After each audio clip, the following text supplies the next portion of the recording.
Wieso ich Frauen nicht auf dem Velosattel sitze, sondern auf dem Balanceboard stehe, erfährst du in der Videoserie von der ÖKK. Willst auch du im Balance bleiben? Dann mach mit bei der Verlosung und gewinn mit ein bisschen Glück ein Balanceboard.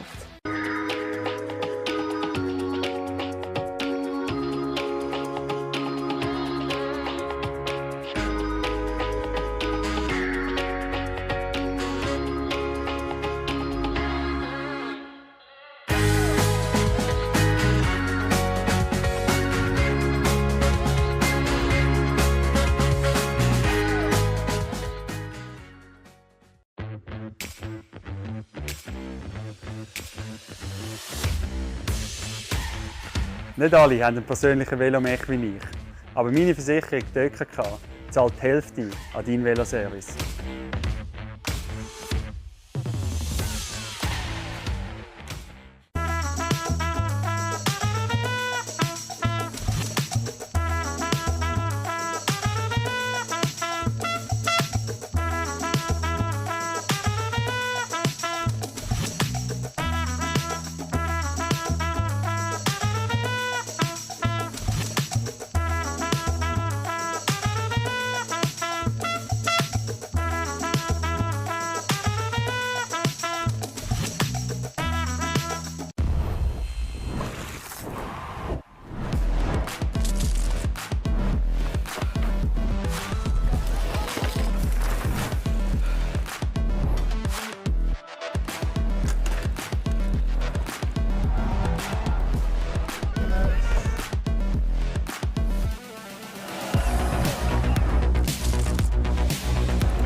Hello, good afternoon and welcome to Huttwil in Switzerland for the finals of the ÖKK Bike Revolution series. It's the last round today.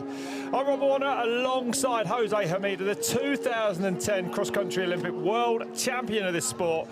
And it's fair to say, Jose, great entry here today and an amazing track. We're really looking forward to this one. Exactly. Hello everybody. Thanks, Rob. Look at this. It's an amazing track and an amazing scenery in Huttwil for this special day because it's the last round of the ÖKK Bike Revolution in this season. That's 2024. Right. It's a typical music, a typical traditional song with those kind of pipes. I don't know exactly the Swiss name, but for me it's a long pipe. Absolutely amazing to see. Yep, getting things started then in a very Swiss way over there. We're about an hour and a half northwest of Bern, up in the northern part of Switzerland.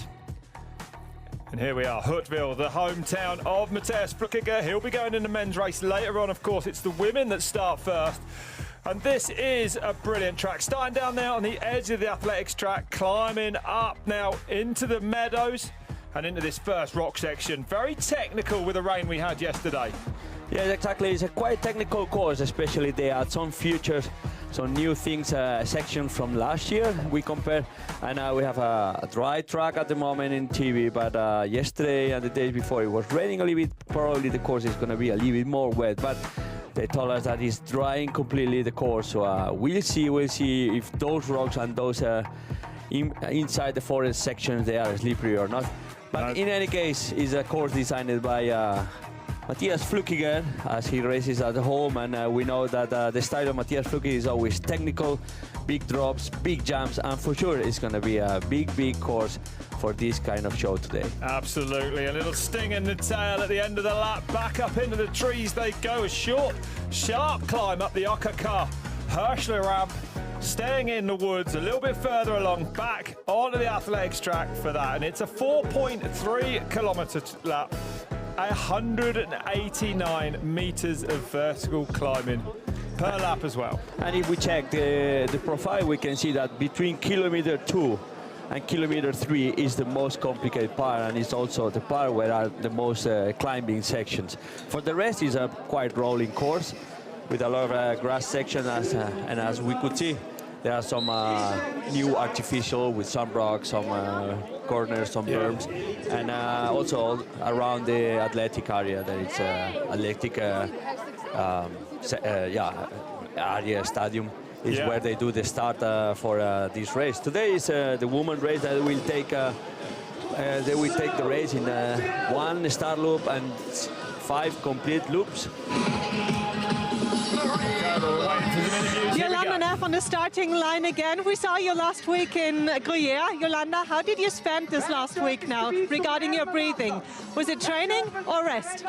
I had a super busy week. I must say I'm actually pretty tired. I'm already flying to the US tomorrow morning for the last block of races. So yeah, I had to organize everything this week, and I'll just make the most I can today, but to be fair, I don't have the highest expectations, but yeah, at least I'm here and I will do the best I can.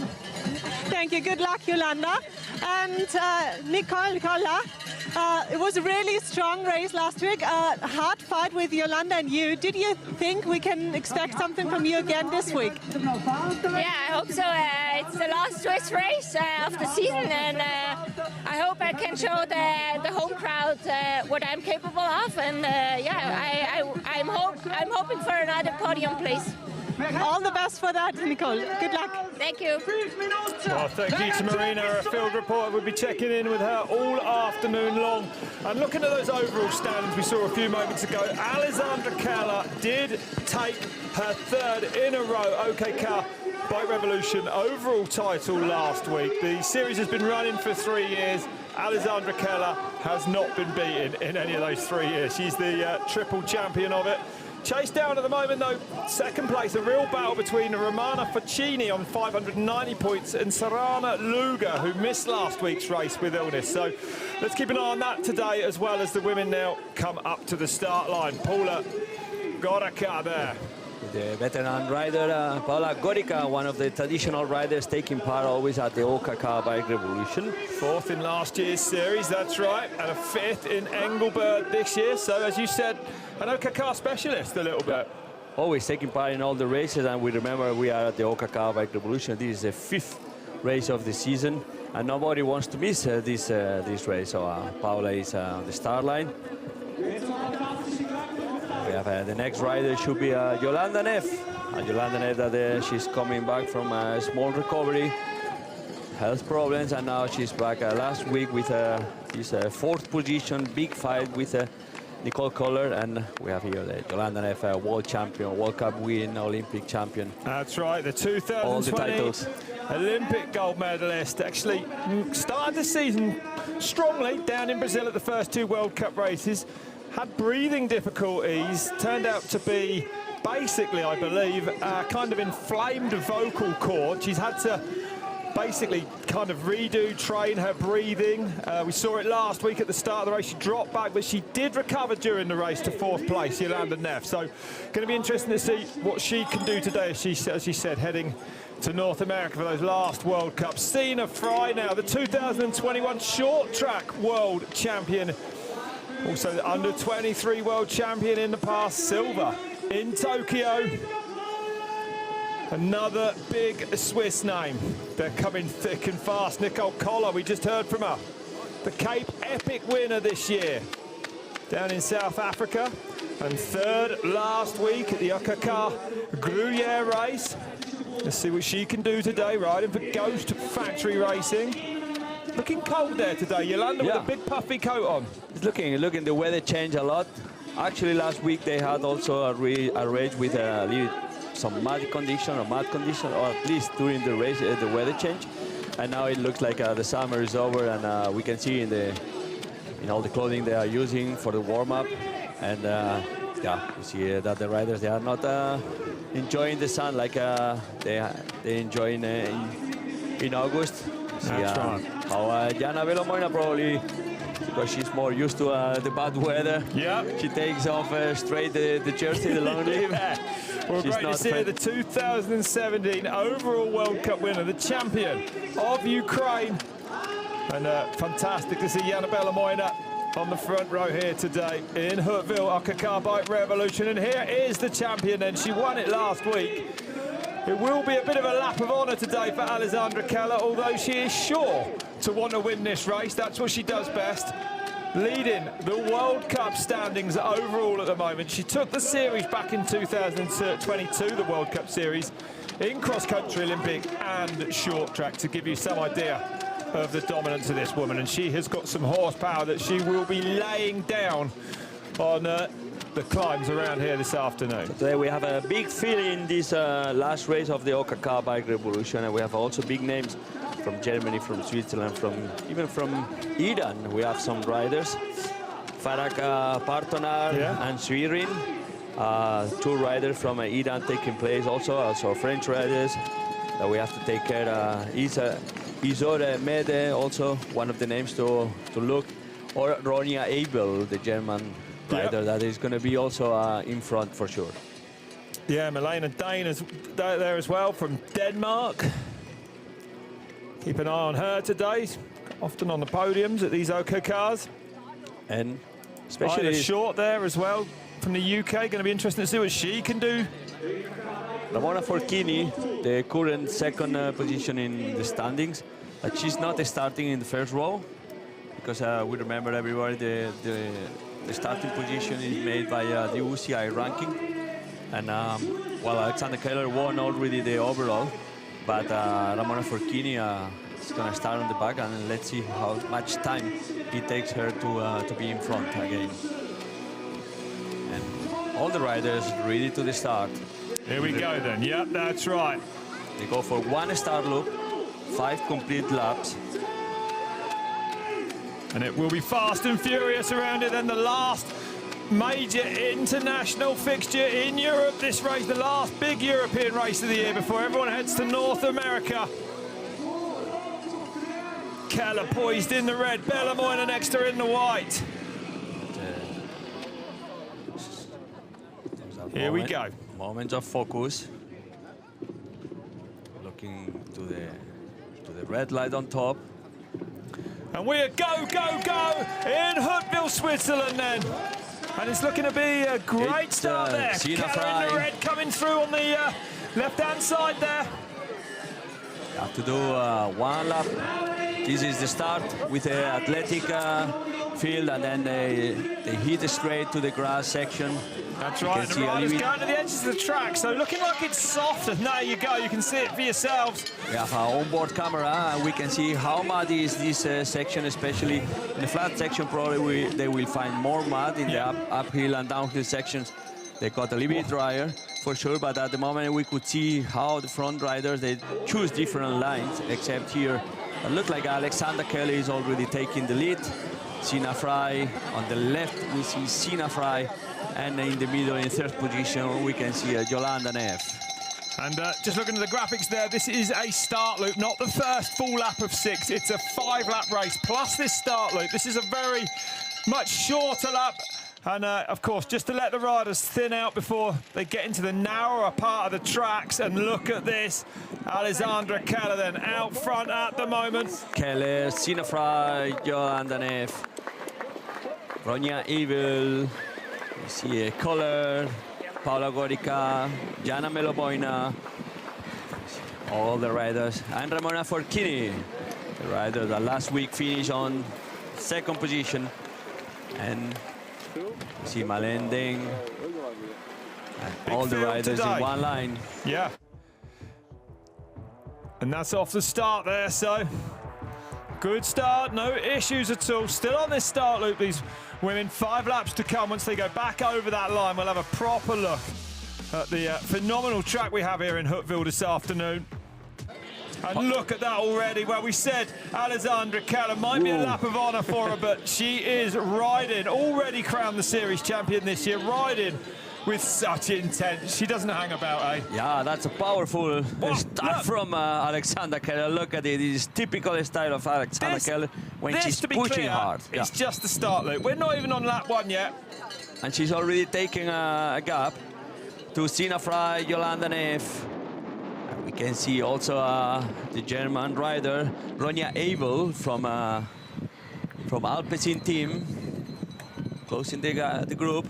But it's Keller already with the 6-7 second lead over the rest of the field. Neff looking strong at the start of this race. He's in there at the moment. Last week, remember that she is having difficulty with high intensity breathing, right, I would say, Jose. So it's going to affect her more at the start of the race. That's how it looked last week. So great to see her there at the moment, Yolanda Neff, making huge improvements. We know that she has to exercise those breathing exercises as she's racing at the moment, just to try and work around that inflamed vocal cord of hers. Off the Matthias Flukiger SpaceX-inspired launcher. I think we might see him launch later, hopefully. We did last year. I think it's got even bigger this time. At least one time have to do it because he built it. But yeah, we see one of those technical sections from most of the riders, the women, they are rolling the jump. It was a really good building. They built it pretty well. But Matthias Fluke, he make it too long, and he's already jumping to the long, far away on the grass. To get to the backside, But at the moment, I don't think so. It's the kind of jump that you can jump it because the ground, the landing is quite muddy. And we see that Alexander Keller is not feeling the ground as muddy as we thought. And she's already putting some time to the other riders, pushing from the beginning. Typical Alexander Keller, always looking back the difference to check the difference with the other riders. And she's pushing hard for a start loop only. Really hard. Remember the start loop only. Look at the gap to those chasing only trio of riders. Three Sina riders. Fry, Yolanda Neff in there. Incredible stuff. You know, looking ahead, Jose, Yolanda saying she's flying out to North America tomorrow, Lake Placid. Still a few weeks away, then months and after that. Keller is the World Cup overall leader at the moment. I mean, you're looking at me like she's making sure that her legs are good before. This is her last big race, I suppose, before those North American finals. It's about the last big race with a high-level competition. Yeah. And it's always a good test for after training, after a big block of training or racing, even she raced last week. But for sure, they want to collect also points because ÖKK BIKE REVOLUTION has the highest points at the moment. So it's good for them to collect points for the start line in the next World Cups. And also, of course, racing is a race. Race is a race, and a result is also always important. Whoa. Women getting around this tight, hairpin in the woods, and Keller leading Sina Fry, Neff, Ronja Abel, Nicole Koller, Serena Luger going through in 6th place. Still on the start loop, and still a massive advantage for Alessandra Keller. And actually, Sina Fry turned up yesterday with only her mum there, decided the track was completely wet, put mud tyres on, went out on the track, it dried out, straight back to the car, and then back to dry tyres, which is unusual for a professional racer, right? You know, normally they have a team mechanic, so... it's unusual nowadays because the riders, they have always mechanics around, professional mechanics, and yeah, they have always a service for change all the mechanics. But yeah, Sina Fry had to work a little bit yesterday beside training and be focused for the race. She worked a little bit in the mechanics and looked like it's not bad. It's not bad choosing the tire because she's in front catching Alexandra Keller. And then we see the problems in the beginning of the course at the start loop, especially this off camber and also uphill climb with a lot of grass and quite a lot of mud. So it's normal that if one makes a mistake, then the whole peloton is in trouble. Comes together, that's right. So, you see one coming of those down to find the riders on the... Whoa, look at that. Some amazing drone piloting. He's just making a tourism in Huttwil, searching for rider Nicole Koller. See Nicole Koller riding this technical section, this route section. Yeah, the Red Bull routes there, through there safely. Back to our leader then in the red here. Alessandra Keller. You can see the woods have dried out quite nicely, actually. Doesn't look too bad. No more rain expected. Actually, amazing that Switzerland escaped this horrific weather front that has hit most of Europe this weekend. But it's not looking too bad there. The roots and rolls for another rider. Coming round now then. Now it's the end of the first, well, not the first lap, the start loop. It's a big start loop. It's a long start loop. 7.5 minutes on the clock already, and Keller is not looking back, not interested in taking on any water bowls. She is on a mission here today. Wow, look at the lead, Jose, that she has. Big explosion for all those three riders. At the only ones they try to keep the distance with Alexandra Keller, and now they have a little bit difference between them. This is the German girl, the young rider, Ronja Abel. Neff up to second. Sina Fry looking like she may drop back a little bit there. It's a big race, I would imagine, Jose, for Jolanda Neff today. She's been away from the sport for most of the summer, recovering, dealing with that issue with her breathing. You know, she's going to want to sign off strong at those last couple of races if she can, especially in Monson, and you know we know that she loves that track there. So this is her last real form guide, right, before she has a couple more weeks to keep working. But, for her it's important to be back on racing and also to get confidence. Don't forget that, you know, right now we're looking at Alessandra Keller, the fastest woman on the planet. She's leading the overall World Cup standings. She is the #1 right now, and you can see it. Look at the power of her. Yeah, to keep a little bit the gap with Alexandra Keller. Obviously, Jolanda Neff is not at the level that we used to see Jolanda Neff, especially in the last 3 years. But she's coming back, and to be here in this position after so many problems, to be back and racing against Sina Fry and Ronja, it's important for her. And like as you say, Steffi Haberlin, the rider from BMC, crashing in this section. Nothing big. Finding somewhere nice and soft. Looked like she landed there. It's soft, but you lose a little bit concentration. That's for sure. Haberlin was in 5th position, and now probably she lost a little bit some seconds. But this pace by Keller is phenomenal, taking another 10 seconds out of everyone between those last couple of splits. I mean, We often say that Keller rides her own race. Today, perhaps no better example of it. She doesn't care about anything else except going forwards really fast around this track. It's a little bit no tactics, all out, I think, from Keller. She's racing a little bit like in Davos when she told us that she was there for training, and the most important thing was pushing and training and get a good work I mean, the overall is already coming super races. Nice to know Let's see what she says. I already won it, but still it's my goal to give my very best and then, yeah, just have a good and very hard training. Yeah, I mean, in Switzerland we are so super fortunate to have like a race series like this.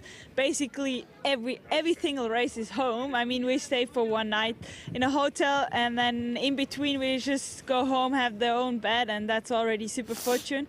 So I came here by bike. I'm gonna go back after the race by bike, which feels super good. And I mean, therefore I just see it as a very hard training, and also the day before I try to inspire the little kids and that they can reach their goals and just bring a spectacular race to the spectators actually.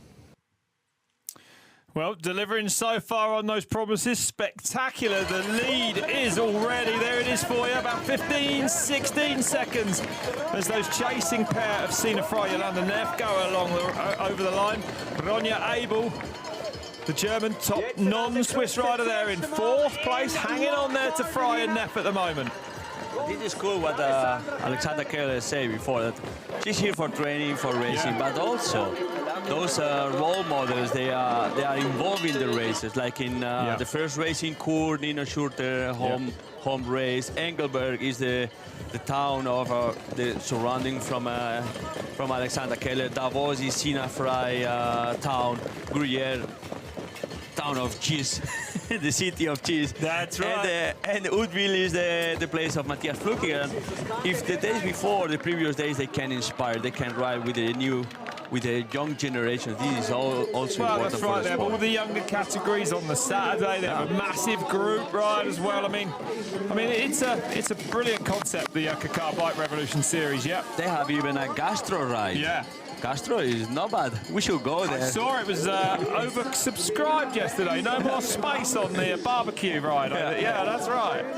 Well, there they go, the 3 chasers. Good pace up here now on lap 2. So the first full lap of this track. The start loop out of the way. We're going to have a good look now at a full lap of this track. The start loop didn't miss actually that much of it. Down through this tricky rock sections comes Alexandra Keller. It's quite right today. Yesterday we saw some images from this rocky section. It was quite creamy on top of the rocks, super slippery from the mud, and we can see that today is much more dry. Yeah, still slippery though on those rocks a little bit. Need to definitely be careful. But probably with all the riders going over, then it's going to get more dry and dry all the time. Alexander Keller, keep pushing, keep They're pushing. still there though, Jose. Yeah. Here comes Sina Frey and Neff. They're not out of touch yet. It's definitely still on. Keller having a little look over her shoulder. That might be tallying. And just back up. There is around that hairpin and doesn't even know. The pace is relentless from Alexandra Keller at the front, but Frey, Neff, Abel all looking like they really want to go with her at the moment. So encouraging to see. No, there is a gap, but they are not getting nervous, eh? No. Jolanda Neff and Sina Frey, they are not getting nervous. They keep the gap. It's only Alexander Keller is pushing really hard at the moment, but they are comfortable. Actually, it's Sina Frey making all the work in front. Little gap now to Ronja Abel there in 4th. And the one that is struggling, as you say, is Ronja, the German girl from Alpecin. Koller might pick her up soon, actually. Nicole Koller, they're in 5th place at the moment. Back to her leader, Alexandra Keller, on the way back down. Fast on these descents, trying to recover as well as best you can. You can see that there is a good grip. In some parts it's slippery, but in these parts a little bit mud, it increases the grip. It's like a Velcro. And you can see how fast they are. Jolanda Neff and Sina Frey always chasing. And Sina Frey taking the responsibility to be in front. Jolanda Neff is racing quite smart. So she got confident from last week. Well, probably she didn't expect to be so in front and fighting till the last meters with Nicole Kohler, and today is racing a little bit more confident. We can see that he's saving energy, staying on the wheel of Sina Frey. Sina Frey is taking the control of the chasing, and Alexander Keller, that it's probably reduced a little bit the gap, as we can see. Let's see. Now they are starting the first proper lap, the first complete lap. And then we continue 4 more laps, but at the moment it's Alexander Keller having the gap. Whoa, I believe the gap. Wow, this is hard. Yeah, this is that's a really short, steep sting in the tail there of that climb. That gap, I believe, around the same. I don't think Keller is pulling away, particularly at the moment. The next split will tell us, but it was around 16 seconds when they went through the start-finish line at the start of lap 1 properly. There is Jelena Moina from the Ukraine. The 2017 World Cup overall winner. Let's see, because on top of this climb is one of the split times. We will find out. Keller then cresting that climb now. It's a relentless track, nowhere really to rest on it. Now we see the 2 Swiss riders chasing. Jelena Moina looking like she's making a move. So Moina, the Ukrainian. Moina is a good course for Moina. It's a super light, it's a good climbing. Okay, well, Isla Short is there today, racing from Scotland and in the UK, and we're going to catch up with her dad now. And now I'm here with Dad of Isla Short, Graham. Nice to have you here. So, Graham, you've just helped her out. How would you say, how good is she today? What are her strengths for this course? So her strengths will be climbing, so there's quite a lot of climbing in this course, but she's also quite good at riding roots and mud and technical sections, like the bit up in the woods. That's very much like the trails she rides at home. So she'll make a difference on the climbs, I think, which she seems to be doing already. So, and she has good endurance, so I think normally what happens in a race, she'll start reasonably steady and then get stronger throughout the race. So I expect her to catch some more riders as the race goes on. So how far to the front do you think she can still go? What is possible today? I think the top 10 is very possible, maybe more. She has been ill for a little while, so just this is really only her second race back in about 2 months. So see how she is, but she's feeling good, I think. So now she's feeling good. What's up next? What races are coming up for her? She will be off to Lake Placid for the World Cup, and then on to Mont Saint Anne after that. Yeah. Thank you, Graham. Thank you very much. Goodbye. Bye. Thank you. Thank you. Thank you, Graham. Thank you, Marina. So great to see Isla Short out there as well. Nice, isn't it, these smaller races? Like, you know, the Sina Frey's there with her mum, Isla's there with her dad. It's like going back, I guess, for a lot of these riders, away from the support of their big teams. It's grassroots cross-country racing. I wanted to say the same, you know, it's funny and it's good to see that the family is involved, and for all of them it's like going back to the junior category. Well, it started with the families, right? Exactly. Most of us would never have got into mountain biking without the help of our parents. And there is your leader, Alexander Keller, the series champion for every year of the ÖKK Bike Revolution, and that might give you some idea why. Phenomenally powerful athlete, the World Cup overall leader at the moment. A title she won a couple of years ago. And it's but look at this pace from her. The impressive thing is that Frey and Jolanda Neff, those 2 riders you can see behind there, they don't give up. They don't give up, absolutely. That's right. Ronja Eibel, Nicole Kohler, the next pair, and you can see a little bit further back down the track. But the gap to the 7th rider is already big, so they are more or less controlling the situation. But in any case, they are all seeing each other. Yep. They can see the gaps, and this keeps the race always open, always motivated. Okay, Alexander Keller needs extra motivation because she's in front and she's pushing hard because she wants to increase the gap. But for Sina Frey and Jolanda Neff, we see always they keep the same order always. Sina Frey, Jolanda going through this technical section. Let's see this corner, because after all the riders going through, let's see if it's a slippery like before. Well, do you think Yolanda is perhaps happy at the moment just to let Sina Frey set her pace? And I say that because usually when it comes to a technical section, Yolanda likes to be in front. Yeah. She can score there. She can make some sort of time for free, if you like. She's so quick technically on these downhills. but I think in this course, the downhills, they are not too long. No, so they're really it makes short, yeah. not really sense to fight with Sina Frey at the Good moment point. to be in front in the downhill. Good Because point, yeah. And then Sina Frey is quite generous at the moment. She's making the pace the whole time. So Yolanda is not going to ruin the relationship at the moment just to be in front in 100 meters in the downhill. Let's see at the end of the race. It was 16 seconds the gap as they crossed the line. After that start loop, it's down to 11 and 12 seconds. So Sina Frey bringing Yolanda Neff across that gap with her. They're keeping Keller very, very honest at the moment. So at this point, we will see Sina Frey should stop at one point. Must stop a little bit the chasing pace because she's getting tired probably. Yeah. And we'll see when Yolanda takes the relay, takes the command of the chasing speed. If she can keep those 11, 12 seconds gap, or it was Sina Frey really pushing to keep that. They spent too much energy probably keeping those 11 seconds. Yeah, into the Red Bull roots and rolls then. Inside this forest, we can see that there is less muddy, less humidity. It's a big tree, so probably There's was a really not nice raining. dry racing line there, Jose, now after yesterday or Friday, it was rain, really did the damage. But this part is not so exposed to the rain. Well, No. you see this part, but it's quite compact. Here is quite muddy, better rolling. You could see last year it was completely dry, a lot of smoke and dust. And this year is completely different grip. It's even good for the riders to have this grip, except here. And we can see there is a lot of wind.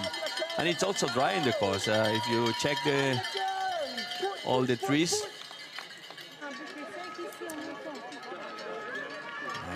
Well, See the feed zone, everybody's waiting for their riders.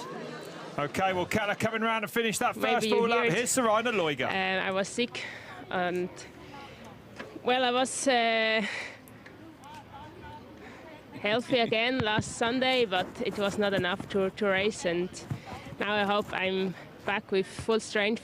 The conditions are very slippery. It rained a lot the days before, and also in the morning, and yeah, it is very slippery, a lot of mud, also sticky mud in the forest, and it's challenging to ride, but it's a lot of fun. I hope that I can ride a good race and hopefully also fight for the overall, for the second place, and maybe to secure it tomorrow. I hope so. Yeah, exactly. Currently is in third position. Yeah, great to hear from her. She's on about 560 points. Ramona Forcini ahead of us on 590, but remember that Loiga missed last week's race, so there's definitely a score to come out of Forcini's. The riders actually in this series drop their worst result to give them their overall, so it makes it a little complicated to kind of try and work out where everyone is exactly whilst they're still racing. But at the moment, definitely Alessandra Keller doing all the winning. And there is a real battle between Forcini and Luger. 12 seconds as they went through, Jose. Gap is still the same. Yeah, still the same. Only 1 second loose. It is nothing if we check the course and the conditions of the course. So at the moment, Sina Frey is fighting in front, keeping that gap. This is 4th and 5th, yeah. This is 4th and 5th. Nicole Collier, Ronja Eibel there in the Alpecin in the blue kit just behind her. That's the camera bike behind them. Yeah. I'm pretty sure he's going to be on an electric one to keep up today. Yeah, one of those light electric bikes. Yeah. It's a good rolling in the flat sections. Because I would remember that the electric bikes are assisted engine bikes. Yeah. They cut the speed or they cut the engine at 25 per hour, and those riders in the flat sections, they go really, really fast, more than 25. So Rider getting in a bit of trouble there, nothing too serious. I think it's just getting caught out at the top of the Herschel ramp. It's quite slippery, and even if you are a little bit tired, you know, you touch the road and then the tire, you lose the tire, the traction, and then you have to run. And Steffi Haverlin, the rider that crashed, and skipping this 6th position. Good result for her, 1 minute 18 already, but keeping that this top 10 position is important for her. And then we see Sina Fry still in front with Yolanda Neff on the wheel. Sina Fry that is quite generous. It's already two laps that she's in front. Let's see when she moves to the side and if Yolanda can keep that speed and that gap. Well, Yolanda did her a favour by handing her a position to the Olympics Paris Games this year, so maybe she's returning a favour on track today. Let's have a look at this time gap then. Keller now coming out to go on a lap 2 proper, it says lap 3 because of that start loop, remember. Here comes the chasing Swiss duo. Both taking on some energy as they go over the line there. Fry leading Yolanda Neff. Yeah, it's 25 minutes. 11, 12 seconds, same again, exactly. So Keller, is not riding away with this at the front, despite setting a brutal pace, I would say, Jose. But she put a brutal pace in the beginning, like you say, but just to get those 11, 15 seconds, not more. Even if she's pushing and trying to go faster and faster, the two riders, Sina Fry and Yolanda Neff, they don't give up. This is interesting to see because we are not even in half race. Yeah. So let's see if Alexandra Kelly is going to pay those efforts. They continue, Nicole Keller and Ronja Evely. Sorry for my German pronunciation. It's either Spanglish or... Spanglish, yeah. You know, I have to combine Spanglish and Schweizerdeutsch and German. But Ronja Evely. We see Alexandra Keller with a kind of a small problem because he's off camber, a little bit slippery. Okay, well, we're going to hear from Solai. We just heard from Sorina Loiga. We're going to hear from our physio now. Perhaps give us a bit more idea of her shape today. And now with me is Serena, the physiotherapist from Sorina Loiga. Serena, nice to have you here. Tell us, what would you say from an outside perspective? How is she feeling at the moment after she missed the race last week? Yeah, I think she isn't looking too bad. She was having a flu after the World Champs in Andorra. Just just a lot of all around with the height and traveling and like last minute going there even, so she caught flu, but she's on the way back. She doesn't look too bad. We're hopeful. She's getting better during the race towards the end normally, so we're hopeful. So what was actually your work? How did that look like? What did you do last week with her? Me, nothing in particular. Like I said, just the flu, so I can't really do that much. She was having a bit of back problems during the last few races, but we got that sorted as well. So let's see what's possible today. So do you think regarding the last 2 World Cup races, is she back on her strength again? I think we can say that. She tries her best. As I said, better towards the end, and when she's got quite a few good races this season, so we're hopeful for the last 2 World Cups. Hopefully everything works out. Thank you, Serena. It's important. It's important for Serena Leger to continue to finish the race, and expecting that, as the physio says at the end of the race, she gets better and better. But she needs to fight hard because she has the chance to get in the 2nd position in the overall behind this rider, Alexandra Keller, so it's important. And also Ramona Forchini is fighting. He's fighting to defend this 2nd position overall. So there is a fight in behind. We don't see it because we only see those 3 riders at the moment. Alexandra Keller, Sina Fry and Yolanda Neff, but in the back of the race there is always a fight for those overall positions at the end. And definitely a fight at the front as well. So Keller going through. This is the chasing duo. Sina Fry leading Yolanda Neff. The gap from Keller to these two around 10, 11 seconds. It may be a little bit more now, perhaps. Keller still though at the bottom of that climb there. And this, actually one of the steepest climbs on the lap. A brutal short sting, this one. And Sina Fry is super strong, She's not even asking for help to Jolanda Neff, nothing. She makes her own rhythm and goes there, keep always a gap of 11 seconds, 12 seconds. And this is really complicated, you know. And it's Luga, really they're in 9th place. We've heard from her and her physio. And this is the top of that really steep climb. That's hard, that's hard.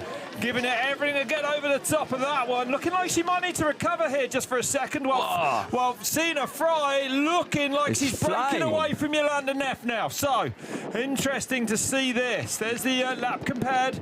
Losing 7 seconds on that first climb and 11 on that second. So Neff losing a bit of time in lap 1 there. Now we understand the dynamic of the previous laps, that Sina Fry was always in front of you, because she's stronger than Jolanda Neff at the moment.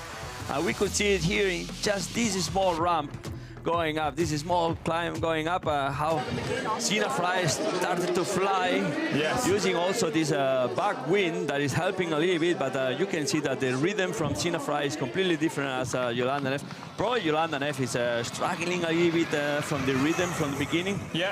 We saw it last week that she had a good start and went a little bit back, and then... and what we do know is that Jolanda Neff may well recover, and we'll see a lot more of her later in this race. Remember, Neff, the 2020 Olympic champion, struggling with breathing difficulty. She's been working really hard all summer. She raced the first 2 World Cups down in Brazil before saying, enough's enough, I need to get this sorted.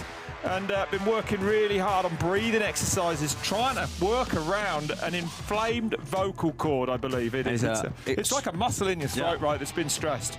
And a super experienced rider, so she won also the World Championships marathon in 2016. And this is the gap from first to second. There's nothing that Jolanda Neff hasn't won. That's how it is. But look at this, Alessandra Keller then, series champion this year. Series champion last year and the year before, being chased by the woman who finished second to her last year. As she goes across that, I thought it was a split time there for Sina Fry, but Fry, I think, may be getting awards the back wheel now of Alessandra Keller, and she has disposed of this woman massively.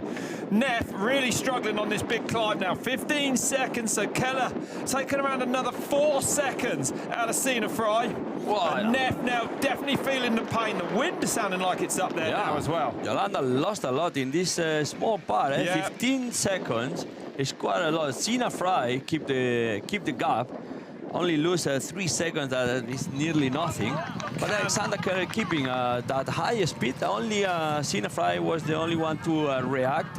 Jolanda Neff losing, and she has to be really careful because Kohler and Ronja Abel, they are coming strong from the back. It's only 20 seconds to Jolanda Neff, and probably is in risk that third position. I think Jolanda may well recover. As I mentioned before. We saw it last week, she dropped back. Almost out of the top 10, I believe, at one point before coming back to 4th. So Neff is a fighter.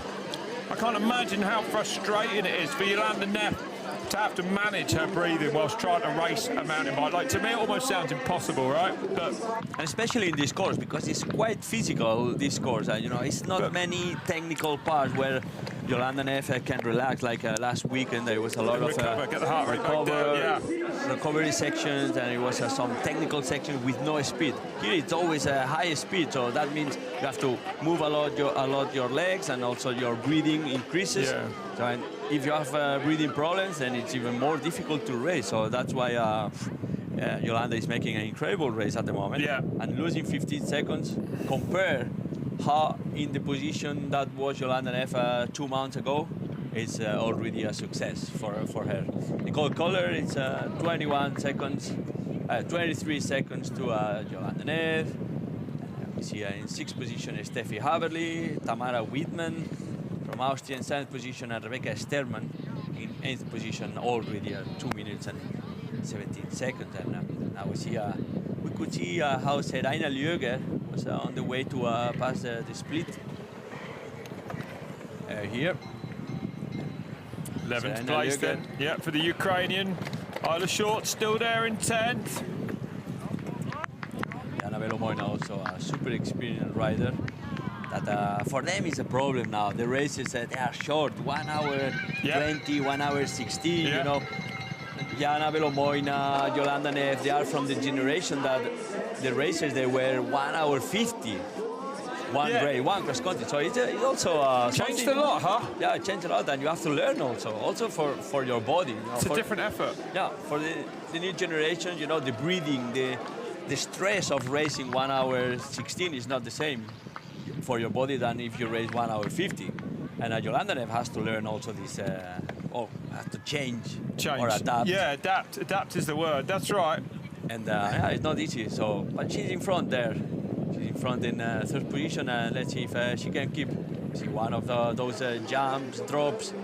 It's getting dry. The course, we can see the color. It is actually looking perfect conditions now out in the open. The woods are pretty dry as well, and the sun is out, so it doesn't look like there's going to be any rainfall in Huttwil this afternoon. If you just joined us, it's lap 3 of 6. I'm Rob Warner alongside the 2010 cross-country Olympic world champion Jose Hermida. It's the final round of the ÖKK Bike Revolution. You're watching this live on Red Bull TV. And Alexandra Keller, who wrapped up the series last week, is riding from the front. Being chased at the moment by at the front, being chased by Sina Fry at the moment. Yolanda Neff a little bit further back, but still hanging in there. There's Jana Velomoina. Clunking through the gears. Jana Velomoina with Lüger. Fight.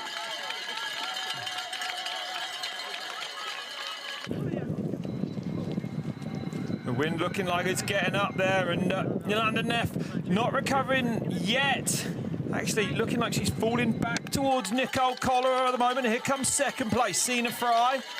I have also the feeling that Sina Fry lose a little bit time. Before the gap was 15 seconds. And now we can see that probably the gap increased a little bit. Yeah, that's the gap from first to second right there.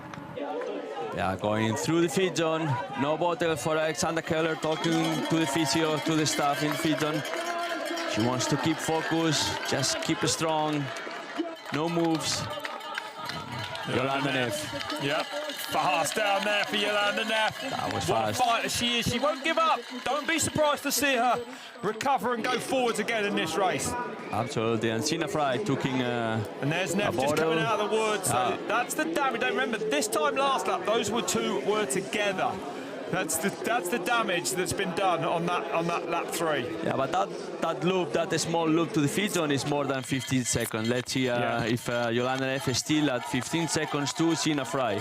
Back up into the trees for the last sting in the tail on this lap. Up the Herschler ramp. Oh.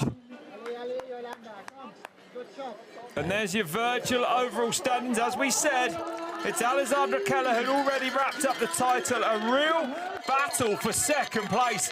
And Serena Luger is going to be very happy that she recovered after missing last week's race with illness, because currently now it's looking good enough for second overall in this series. Amazing to see. But they are fighting Ramona Furchini and Serena Luger for this second position. At the moment, it's in the side of Serena Luger. Yeah. That last week couldn't race, so no mistake for her today. She has to keep on the race and keep this rhythm to to secure this second position. Now we see Yolanda Neff that is close to get caught by Nicole Collar. We see Nicole Collar how reduced the gap to Yolanda Neff. Well, Neff fighting on there. We heard from Isla Short's father earlier. We're going to hear from Isla Short. We caught up with her before the race. Any moment now. I wanted to find some more races on my calendar. I've missed a lot of racing this year from illness, and I really like Switzerland, and the tracks are normally pretty fun, so yeah, I thought I'd give this one a go. Yeah, so I'm just here with my dad, like the good old days, and we don't really have a setup as such. My dad is the cook, the driver, the mechanic, but it's quite nice because it's relaxed and it's chilled out, so. I really like the track. I think I really love the bits in the woods. They're quite like the riding I do at home. The grassy stuff is a bit cyclocross, but I think the weather's going to get better, and I think it's going to be a really fun race. Well, good to hear Myla making the long trip all the way from Scotland in the UK. And it's multitasking, because besides to have no team, yesterday they mentioned that she's studying criminologist. Yeah, that's what she studies. That's right. And She's a yesterday, criminologist. Yeah. she was writing an essay for the university. That's right. That's in the insane, afternoon. isn't it? Incredible. What a career. So it's relaxed races, even if they are super professional races. Those are the kind of races that it gives you a little bit air to relax a little bit before the walkouts that they are coming in the next weeks. So Keller comes across the line, and now on to lap 4 now. 3 laps to go for her. Here's second place. That gap is getting bigger, I think, now, Jose. Yeah, it is. It was 11, 12 seconds. It's going up. So Keller turning the screw a little bit on Sina Fry. Still there, though. Nearly 20 seconds now, then, the gap. Yep, 19 seconds back. Not much, but it's 4 seconds per lap. So the gap is increasing and increasing. Okay, mentally for Sina Fry is hard also because she's pushing hard. She made a lot of effort to keep this gap in 11 seconds, and now she's seeing that Alessandra Keller is increasing step by step, but it's increasing. And always, as a rider, it's always you have to be really focused and thinking that there's still 2 laps to go. It's not finish the race. No. Different situation for Yolanda Neff, you know, and she's losing time to Nicole Kohler, and Kohler is catching. So for Nicole Kohler is quite a big motivation right now, you know, to be with Yolanda Neff, of course, and stepping in the 3rd position. And there she goes then, 3rd place to Neff. Wow. Remember, they crossed the line. She crossed the line with Sina Fry last lap, so losing 50 seconds in 1 lap. That's showing Kohler now getting closer and closer to Yolanda Neff. There she is on her wheel, so now Neff under more pressure. And, but Sina Fry is going to be happy with her performance today, because probably fair to say that she hasn't had the World Cup season that she would look for. A 9th for her in Crown Montana this year, you know, but Fry searching for form in 2024. Yeah, that's for sure. And even at the ÖKK Bike Revolution, the best result is 6th position of Sina Fry. So for her, it's important. Obviously, it was a big goal. That was the Olympic, and she got the place from Yolanda Neff, and she tried to perform. Yeah, that's right. It's also stressful. Yeah, but exactly. We haven't seen Sina Fry like in the past, more active, more in front. You never know. Sometimes the seasons they start like this, and you don't know why. And you are always in 15th position. And sometimes you don't know why, you don't even feel even the chain. You are in front and you don't know why. So look like this year for Sina Fry is you know, it's a transition year, let's say. Yeah. And probably some news in teams, probably training, probably at home. Well, we know that a lot of riders, especially in the world of cross country, will be changing teams. It's, you know, the Olympic cycle, the 4-year cycle is over and it starts again now. And looks like Sina is one of those riders. But in any case, as the character of Sina Fry is never give up. Yes. Even in this race, she shows that he's a fighter and no give up. And currently in 2nd position. And now we have Kohler ahead now of Yolanda Neff. So Alessandra Keller still ahead there, look, but fastest lap on lap 3, fastest lap time on lap 3 for her. Will Kohler now be able to do anything? Will Neff be able to stay with Kohler and make any inroads on Sina Fry? Further back down the order, Esterman in 8th place, Tamara Wiedmann there, 7th for her. Luger goes across the line in 9th, the woman looking for 2nd overall in this series today. Isla Short, 10th, 3:23 back for her. Heard from her father, she's been out a little bit this season with illness.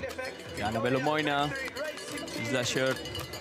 Strong entry here today at this ÖKK. Big names, not even in the top 10. It's a hard race, really hard race. I agree. The conditions, they change. Probably some of the riders, they use super muddy tires, but then, you know, before the race you have to change because there are some sections that they are not super muddy, except this part that, look at, they are choosing the more compact section of this part.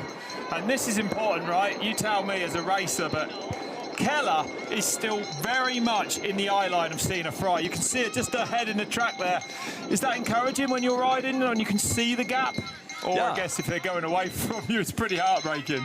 You know, but there's Keller right there. Yeah, you realize that Keller is stronger, but not much stronger. He's stronger only 2 seconds. And you are always, you know, you wish always that the guy in front or the rider in front makes a mistake, because 3 seconds with a mistake, you are back again. With 20 seconds or 1 minute, it's over for you. But at the moment, the motivation of Sina Fry is super high. Yeah. We don't know exactly the situation of Alexandra Keller, because she say in the interview she came by bike. She made a warm-up. She's racing and she goes home by bike. Yeah, so, amazing. And probably this week was a big week of training block, you know, with a lot of hours. So we don't know exactly the condition of Keller, but for Sina Fry is obviously is a big motivation to have the current is leader. Keller just in the top right-hand corner of the picture there. So Fry is very much still there. Yeah. Interesting, very interesting.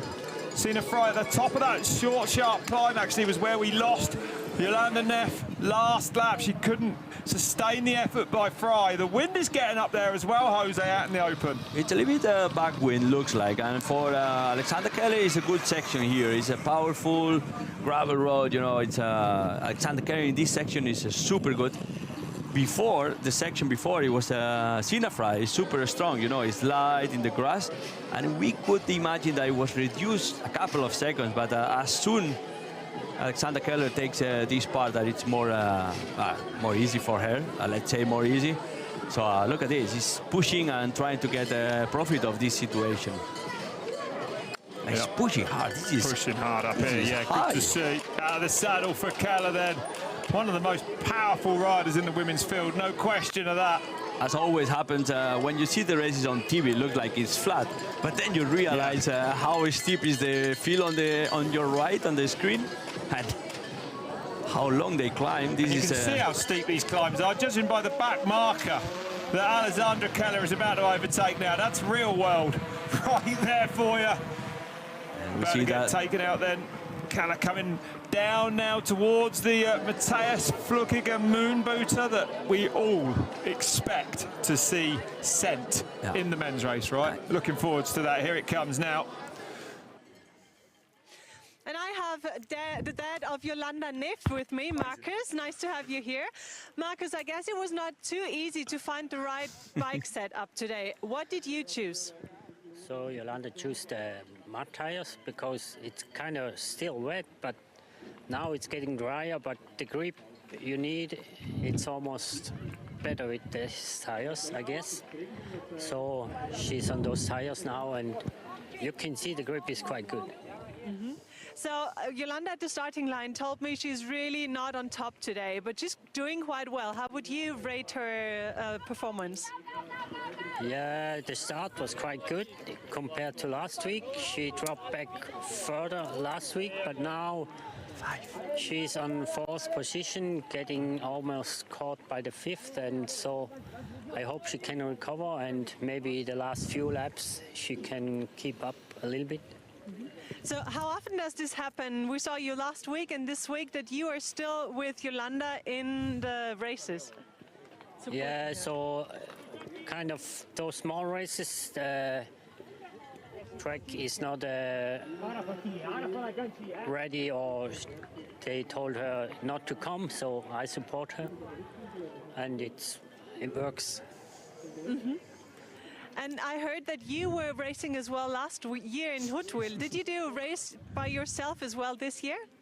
Yeah, this year I did some small marathon, and like in Czech, where the Nové Mesto marathon, I did that too. But yeah, sometimes if just the possibility is there, I just race.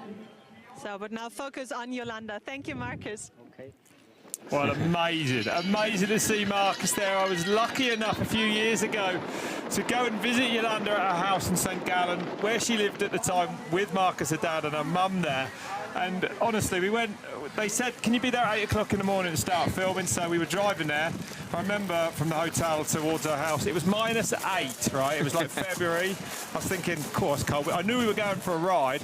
But I thought it would be, well, it won't be too bad. It'll be at 11 or 12. You know, we're going to have a coffee, of course, and chat and warm up and let the temperature rise. We pulled up, as we pulled down the road to her house, Jolanda and her dad are outside right in their lycra, ready to go. I was like, what's going on here? And honestly, I got dragged around this loop at about... He was motivated like a junior. In a foot of snow, it was insane. But her dad has worked so closely with Yanda all her life, and she puts all of her technical ability down to him on this ride. And when he always goes training with her, he has these bravery tests, they call them, and it'll be like a route 20 feet off the ground. All right, ride off that, Yolanda, let's see you do that. And that's how she got so good. So amazing to see her and her father. It's just great to see these smaller races, the riders going back to their roots, turning up with the parents like they always have. Yes, brilliant stuff. Collar goes around that turn now. Here's Ronja Eibel deciding to get off this lap. This is an overlap rider. Oh, an overlap, excuse me. Yeah, it's the rider from Iran, Shrin Zarinkolach, that is supported by the Tomus team from Ravnev. And he's taking part in this race, supported by Tomus with all the staff, and it's also an opportunity for this rider from Iran to race in a top-level race against Alexander Keller, that is right now a leader in this race. And about the interview of Marcus, they mentioned about the tires. Probably this is a little bit the mistake of Yolanda Neff at the moment, because look at the shadows. You can see that it's a lot of sun at the moment. It's drying, and Yolanda is still having a matte tire, so big knobs, and it's the rolling is not the same as if you use an intermediate tire. So obviously in downhills or in corners, she has more grip than the others, but you have to carry this tire going up, and it's a lot of friction and the traction, and you spend a lot of energy. That's right. I mean, basically, the slicker a tyre, the faster it is, the more aggressive a tyre. Like, as we heard there, Yolanda using a mud tyre. That means it has a very aggressive kind of pattern. But as Jose said, creates a lot more drag. You get more grip, you get more drag. In this section, for example, like we see Sina Fry, in this section that is still muddy a little bit, and then it's a lot of drag there, and you spend a lot of energy. You need a lot of energy to move the bike. And that's the gap from first to second. Keller again still there. She doesn't want to take a water bowl this lap. I guess the gap is even a little bit smaller, from 15 seconds, Coming around now to start the penultimate lap, so it's going to get interesting now. But we are talking about... still looking good, I think, you know. Yeah, looks confident, looks stable, looks solid. And the gap is going up 3 seconds, down 3 seconds, up 3 seconds, down 3 seconds. And if you analyze the race, you can see that Alexander Keller, took the complete gap in the first lap. Yes. Actually, in the start loop. You're right. In the start loop. And then she has just held that gap, managed that gap ever since. Will she pay the price for such a fast start later in the race? We're getting towards it now. Fry is still managing to keep the pressure on her, just about. I think if anything will happen, it will happen on this next lap. If Fry can make an attack to get across her, it's got to come quite soon now, hey, Jose? Yeah. Nicole Kohler going through the free zone. Yeah, third position at the moment, It's a solid race from Nicole Kohler. Last week also finished in third position, fighting till the last meters with Yolanda Neff. And today he's already in third position at 2 laps to go. Yeah, big rider in ÖKK. And the fourth here last year, actually, Kohler, so they're going to go better. And the immediate chasers of Nicole Kohler, it's Ronja Eibel and Yolanda Neff. Currently in 5th position, Yolanda Neff. Ronja also motivated to be in front. From Alpecin, the Koenig team, professional road team that has also an off-road division. Actually, with the world champion, Puk Putierse is racing for this team. And Ronja Eibel, Nicole Kohler. And actually, despite missing the first 2 World Cups of the year, Puk Pieterse is second. She's the woman chasing Alexandra Keller in the overall standings. I mean, what a season Puk Pieterse has had. So let's Tour see de Femme stage wins as well. Let's see the end of the season with 2 races still to go. Actually, 4 races, 2 short tracks and 2 cross-country races. Yeah, there's still a little way to go when you add it, especially when you look at it like that as well, Jose. It's far from over for Kelly yet. Another good ride under her belt today. But there you go, look at that. The Kohler losing a little bit of time on those climbs to Sina Fry. Not too much, but Fry's still a really good pace. The gap from first to second, though, 18 seconds.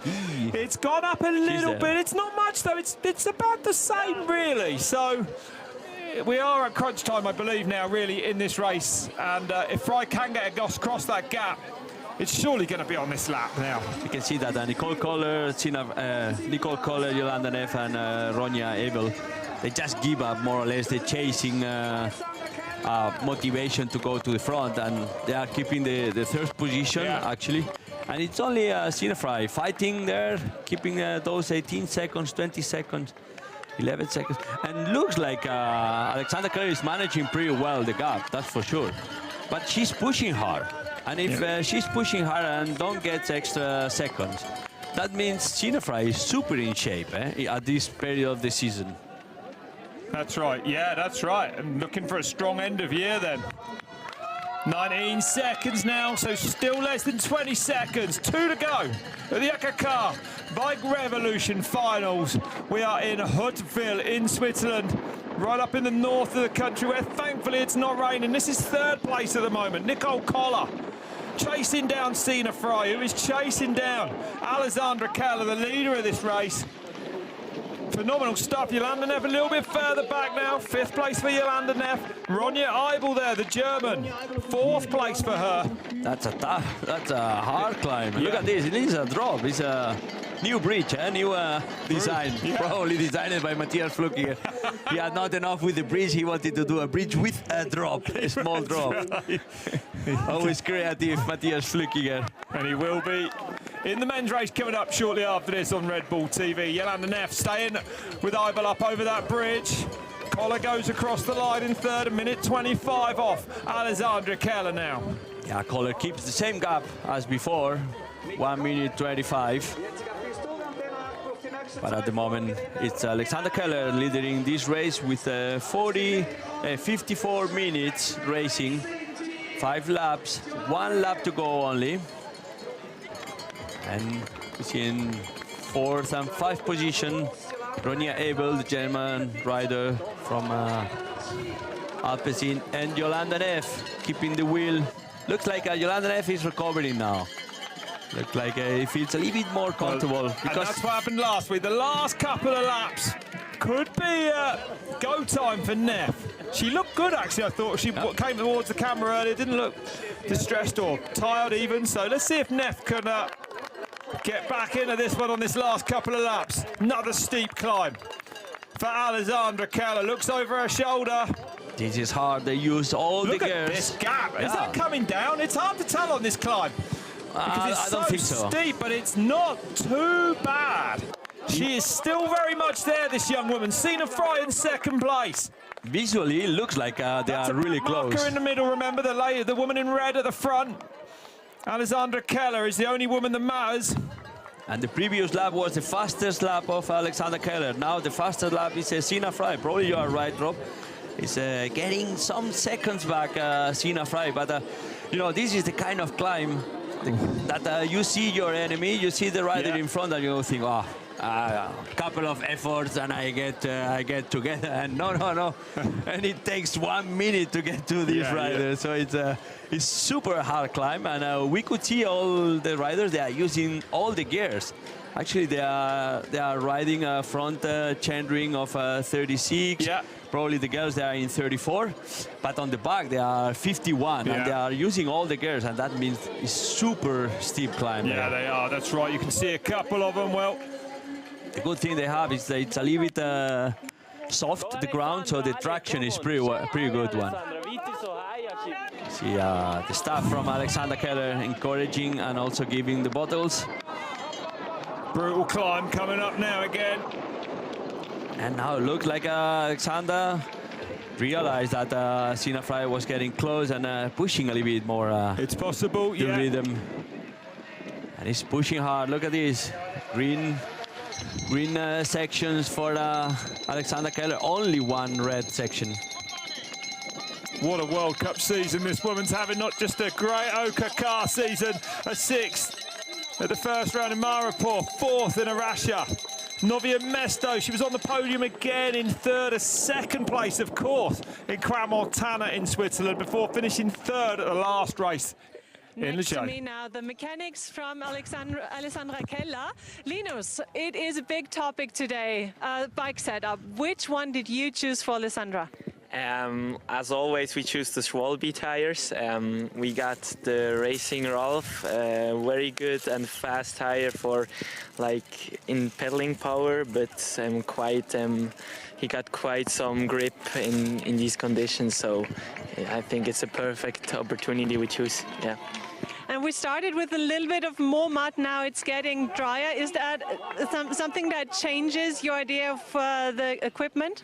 I think we stay on these tires because they are good for these conditions. But I think in the forest they're not going to try out like the forest isn't going to dry out like that much. So we stay on these tires. Yeah. Thank you, Linus. All the best for the last round. Thank you. You know, Linus was the mechanic that decided to change the wheel last week when Alexander Keller, mid of race, started to rain, and Linus was really ready to change the front wheel, and that was one of the secrets probably for Alexander Keller last weekend.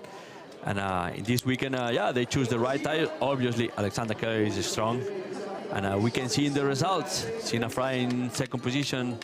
Just 19 seconds. It's increasing a little bit second by second, but for Alexander Keller, it's not easy race. And Sina Fry, for her, is a big motivation to be back again in the podiums, in the top level races. That's right. So that was when they crossed the line at the end, lap 4. This is the penultimate lap, and now Keller some way into it. Track looking about perfect now. The wind has dried it out. Another back marker for Keller to dispose of. Probably Alexander Keller is wishing to have another tire, but they choose this mud tire, and now it's super good traction. But here comes Sina Fry. She's lost 5 seconds, going backwards then from the finish line to split number 1 for Sina Fry. That was a big lose in such a short time, huh? Yeah, 5 seconds. That was a big lose if you compare to the previous laps. I think you spotted it, Jose. Perhaps Keller sensing that Fry was coming a little bit, so just up the pace a touch. Super fast on these descents, Alessandra Keller. It's a good grip here with those tires. You know, now it's soft the ground. You can really, make the corners really fast. And Alexander Keller is good in this. Also, Sina Fry is super good in technical. You know, it's a not super tall rider. The gravity center is quite low, and Sina Fry is also good here. But we are talking always a top level rider, so more or less all they have a small difference between technical skills. Yeah, absolutely. And especially when we are talking about Sina Fry or Alexander Keller, that they are from the Swiss school. That all of them, all the women riders in Switzerland, they are quite technical in this aspect. Nicole Kohler keeping that third position, but already with a big gap, 1 minute 20 something. For her is just a discussion of keep the third position and waiting if Yolanda Neff reacts and try to get back the third position, like made it last weekend. Listen to Sina Fry's breathing here. Compared to Alexander Keller, is faster. Well, actually, in the same time. Amazing shot, Sina Fry there, in the pain cave, going forwards, being chased by these two, Ronja Eibel, Yolanda Neff go through past that last split, a little bit further back again, back onto the steep climb now. He's suffering a little bit on the wheel of Ronja Eibel. Yes, she is. But not much. This is... Still fighting though, absolutely fighting Yolanda Neff there. We can see that the pedaling from Yolanda Neff is the classic pedaling of Yolanda. High cadence. Yeah, high cadence, and that shows that now she's feeling a little bit more comfortable than previous laps. Yeah. And probably at the end of the race for her is going to be better. Through those difficult log sections added by the mischievous Matthias Pluckiger. Look into that jump. I don't know if they will jump because it's quite windy now. You'll have to tune into the men's race to find out. But we're all on the edge of our seats for that one. With Matthias, you never know. You never know with Matthias. But we see, you can see how Yolanda Neff and Ronja Eibel, Stunning day in Huttwil in Switzerland. The sun out, the worst of the weather. Looking like it's left this part of Europe now. A horrendous few days leading into this race, but there it is, yeah. Yeah, we see the rider that early in the race we see crashing. Steffi Haverling catch Jolanda Neff and Ronja Evil. Yes. So she's Look at strong. that, yeah. That's a strong. That might be one of the fastest laps in the last lap. The rider from BMC team. And a real battle now. This is the fight for 4th place. Yeah, look at that. Neff losing time almost everywhere to Sina Fry. One more lap to go after this one, remember. Yeah, but Jolanda Neff, she shouldn't focus in Sina Fry with the time, because the war of Jolanda Neff is not with Sina. It's maybe with Kohler, that is in 3rd position, and probably it's the rider that is closer to them, and especially with Heberlin, and especially Steffi Haverling and Ronja. Those are the war for Jolanda Neff at the moment. Yeah, absolutely. Well, everyone enjoying the sunshine there. Not sure the riders are at this stage of the race. Over the hour mark now. 1 lap to go when they cross that line. That's a back marker. And this is your chasing group 3. I'm surprised about Steffi Haverling, eh? The catch back, yeah, how she catch back the time to Neff and Ronja. See some slow motions from those 3 riders. Is let's say that is a kind of off camber, but it's riding in horizontal. Is a good rolling, good pedaling, a little bit recovery there. And Alexander Keller, once again, it's the second time that she's not taking the bottle in this Not part. often is she? No, that's right. It's in the other side. Yeah, it doesn't seem a 1-1 here. There's 2nd place, Sina Fry then. It's going to be 1 more to go then. They're getting around towards the end of lap 5 now.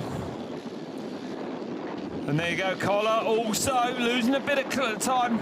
Looking like she's losing it mainly on that kind of descent, actually. Yeah. Still there on the climbing. That's close, that's close. We could see that the trees, they were close. And as soon as the course dries, then your speed, you get faster and faster. Yeah. And sometimes you forget to brake in the right braking point, and you get close to the trees.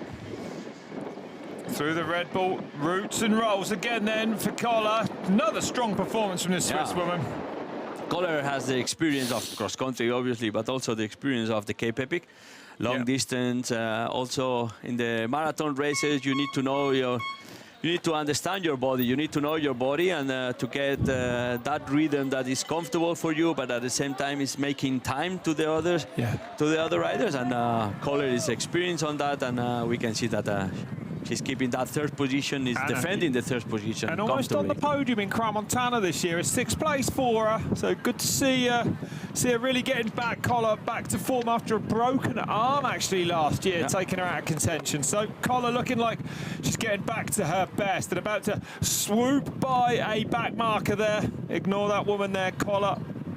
Still definitely chasing Sina Fry in we can 2nd place at the moment. We can see how sticky is this section. Yeah. Because the body, they have to push the body to the front. It's not only pedaling with the legs, it's also they make some moves with the body, and that movement you always make it when it's super sticky and you need all kind of power. And the chasing, the 3 riders chasing Nicole Kohler for the 3rd position. Let's see if 1 lap is still to go. They have time to close the gap, especially Haverling, Steffi Haverling, that, yeah. Big group now, look at this. It's going to be a real fight on the last lap. It's an overlap rider. Yeah, in the front is. It's one of the riders that got overlap, but Ronja with a technical problem. Yeah. Ooh. Right in the moment. What's going on with Ronja Abel there? It looked like Jolanda might have alerted her or something. I didn't quite see what happened there, but Abel is off the bike here. What a shame then. That's a real shame for this youngster with 1 to go for her. Is that chain? Yeah, is it? Ooh, the chain. Lost the chain. There is no chain on the bike. Oh, the chain snapped. And that's Jolanda's dad dad there. There's the chain. Yolanda's dad. This is amazing to see everyone, because it's everyone trying to help her. Yeah, amazing to see. Well, now they need to get faster pin. Well, she broke her chain. What a shame for her. Neff spying it. But broke the chain just in front of the feeder. Well, it could have been at a better point, but unfortunately for Ronya, this is not good at all for her. On this close to the end of the race. Heartbreak. That's bad, because there is no time to catch back. And he had a good race at the moment, a really good race, fighting with Yolanda Neff, and now with in the last lap with Steffi Haberlin. So it's the 4th and 5th position. Now it's only for Yolanda Neff and Steffi Haberlin. Yeah. Let's see if Yolanda can defend that 4th position, or she's gonna be in 5th position at the end of this lap. 4th place last week in Gruyere for Yolanda Neff. That shows that she's learning how to breathe and how to race again. And look at Haberlin, a mistake there for Haberlin, but an amazing lap 5, much quicker at the start of the lap. If she can pull 17 seconds again, that's the moment that Ronya Eibel's chain snap. Yolanda just gesturing, she saw it. Yeah, Yolanda realized that the chain was broke, and just say to Ronya, stop pedaling. We could see some mistakes from Steffi Haberlin. This is normal, because when you come back... Well, Ronya just getting going now. Sorry, Jose, but lost a serious amount of time there. Not an easy one, a quick fix, really, a chain like that. That was a minute. That was a minute, probably. And you need to find the pin. You know, you need to find the split link. Yeah, the split link. Maybe you need to cut it, because maybe it didn't broke damage, in the... Yeah, exactly. But they make it pretty fast, But the gap from 1st to 2nd continuing to grow a little bit. They're out on their last lap already now. Alessandra Callasina Fry, 24 seconds in it. Collar goes across the line of 1:43 back then. Yeah, Collar lose 20 seconds. Mad pace set again by Alessandra Keller, the series champion this year, last year, and the year before at the ÖKK BIKE Revolution. Looking good, going to those North American World Cups. This, the last really big European fixture of the year. And Keller making it count again. Let's see that those 20 seconds that Kohler lost, let's see if Yolanda Neff catch them. And she gets the possibility to fight for the 3rd position. It's still 1 lap. I mean, there is. I mean, it's a big gap with Kohler and Yolanda Neff at the moment. But the difference between Kohler and Neff probably got reduced a little bit. Let's see. It's, well, not much. It's 50 seconds, but 50 seconds is quite a lot in this level of races, and especially in this course that it's quite fast and not much technical section that Yolanda Neff can profit of it. But I'll be interested to see if Steffi Haberlin now can get past and drop Yolanda Neff. She was really quick on these climbs at the start of last lap. Let's see what Neff has got left in the tank. Here they come now into a climb. So, oh no, excuse me, they're going round. That was the start loop.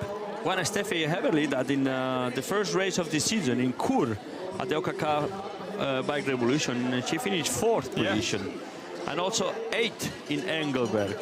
So she used to be in top 10, top 5 positions, and now she's fighting to improve, well, to make it equal to the result from the first race, or to improve it. A former Swiss marathon champion, Steffi Haberlin, that's right, from Huttwil in Swiss, of course. Here's your leader then, last time up this brutal climb now. A faultless performance from Keller, again controlling this race from the front. I mean, like we saw last week, the World Cup leader is definitely showing us her form going over to North America for those last races of the year. And Alexander Keller probably not, but she needs to push those first 2 splits, and then the rest of the lap she can manage. But attention, because Tina Fry in this small section, this uphill section, is super strong. Different, it's the follow section, that it's the big gravel with wind. Alexander Keller is stronger there, but we can see that Tina Fry was pushing trying to reduce that gap. And yeah, still one lap, 14 minutes. 14 minutes, it's a wall. It's long in effort. But yeah, it's that gap of 24 seconds for Alexandra Keller is that gap that she has to manage at the end of the race. Nicole Kohler losing, not much, but each split, she's losing 1, 2 seconds, maximum 6 seconds. That's it for Nicole Kohler also going to this kind of bike park, a small bike park section with corners. Yeah. Some rocky sections. Recover a little bit. A few bumps now through those turns, getting rough. And going through the last effective feed zone, because at the end of the lap, before the finish line, is a feed zone, but she's not going to use it because they are in the last lap. So this is the last time she will get a bottle. Let's see if it's it's a good bottle. Probably some fast energies inside, some gels. They already put it inside, so the rider, they need to drink only. Just drink, no searching in the pockets. And still, Steffi Haberlin and Jolanda Neff battling for the 4th position. And Haberlin not getting around Jolanda Neff. You know, I thought well, looking at that last lap time, it was a possibility, but not this lap, so. Oh, but Neff will fight for 4th place today, no question of that. Yeah, that's for sure, that's for sure. And look how fast Jolanda is on these descents. Just pulling a few bike lengths there, look, against Haberlin. Yeah, and taking that. Whoa, different line, line there, yeah. Strange line, because I think it's a B line. I wonder, that's what it looked like. And it cost some seconds to Steffi. Not much, but 1, 2 seconds, okay. But now it's Haberlin that has to put the extra effort in at the base of this climb as well. So that, you know, that's a pretty good example of how you can build a small gap on a downhill, a small advantage on a downhill, and carry it into that next climb. Haberlin with the work to do now. Then she's already on the back wheel of Neff there. Here's Sina Fry, 2nd place at the moment. It's fighting. Let's see. A lonely 2nd place after splitting with Jolanda Neff in the early stages of this race. Track's dry now. The jump is on. Yeah. In the men's race. We're going to see Flukiger hit it. Yeah. Oh, let's see. Hopefully it's not windy. It's and then makes even the jump and a little bit show. And we see Sina Fry looks like in visual, look like the gap increase. Yeah. To Alexandra Keller. Well, maybe picking her way through those logs there, riding over this. This is actually the big jump we're talking about. You can jump from there all the way to the backside around there somewhere if you fancy it. It's impressive with the camera, imagine in live. That's right, Aaron, 16 on the clock. So a longer race than we saw last week. But Sina Fry seamlessly riding through that descent. Here's Nicole Kohler in 3rd place at the moment, chasing down the woman we just saw, still on the way up on this long climb. It's a good section for Nicole Kohler, you know, powerful, always good rolling, and she's good in these sections. At the moment, she's comfortable. She knows she has no chance to go on 2nd position, but also in 4th position they are coming a little bit fast. So this section that is quite hard for her. So. And that's a back marker you can see ahead of her. Please ignore that rider. Look at the pace of Kohler compared to that back marker. She zooms on up. Sina Fry already a little bit further down. Here's the battle then for 4th place between Steffi Haberlin and Jolanda Neff. And now it's Haberlin back to the front. Neff looking like she's happy enough to sit there. So Haberlin losing a bit of time on that last descent, but she's got level and past Neff again now. And for the first time we see a Steffi in front of Jolanda Neff. For sure Jolanda Neff is trying to recover a little bit or trying to analyze where to attack Steffi. Actually they have been together 2 laps, so Neff knows a little bit the places where Steffi can suffer, and Steffi also knows the places where Jolanda is suffering. So let's see the battle for this 4th position, as you mentioned, how it's gonna end up. And Steffi at the moment is in front. They are both more than 2 minutes gap to the leader, to the current leader, that is Alexandra Keller. But not much far away from Nicole Kohler. And is this an attack from Huttwil? I think. No, it's Keller out front again. That's right. Alexander Keller. Sorry, I got confused by the back marker she's whizzed by. And we have one of those onboard cameras using an e-bike, electric bike, assisted electric bike. And this is a different view that ÖKK Bike Revolution offers us in this live streaming. They give us access to drone images, also e-bike images, and this is also news. Right now, 35 seconds then. Amazing, no, but she'll be happy with that. I mean, Keller is, at the moment, you know, absolutely on form, leading the overall in the World Cup, dominating these ÖKK races, all of them I've commentated this year. She has absolutely destroyed the competition. We said today would be a bit of a lap of honour for Alexandra Keller after taking the series overall win for the third time last week. I'm not sure it's felt like that to her, Jose, but no doubt massive success, really, Alexandra Keller at the moment. Absolutely massive success. Probably the only black point of the season is the Olympics. Probably she expected to be more in front. But the season is not over. As you mentioned, World Cup's in front, and she's the current leader. Also, she's going to win again the ÖKK Bike Revolution for the third time the overall. Also, one more race. The last three races, the last four races that have been won by Alexandra Keller, except the first race that was Pauline Ferrand. Yeah, that's right. So it's totally a dominance of the ÖKK Bike Revolution by Alexandra Keller. And a really strong ride for Sina Fry here. I think in another few weeks, Fry might be really back on the form that she wants.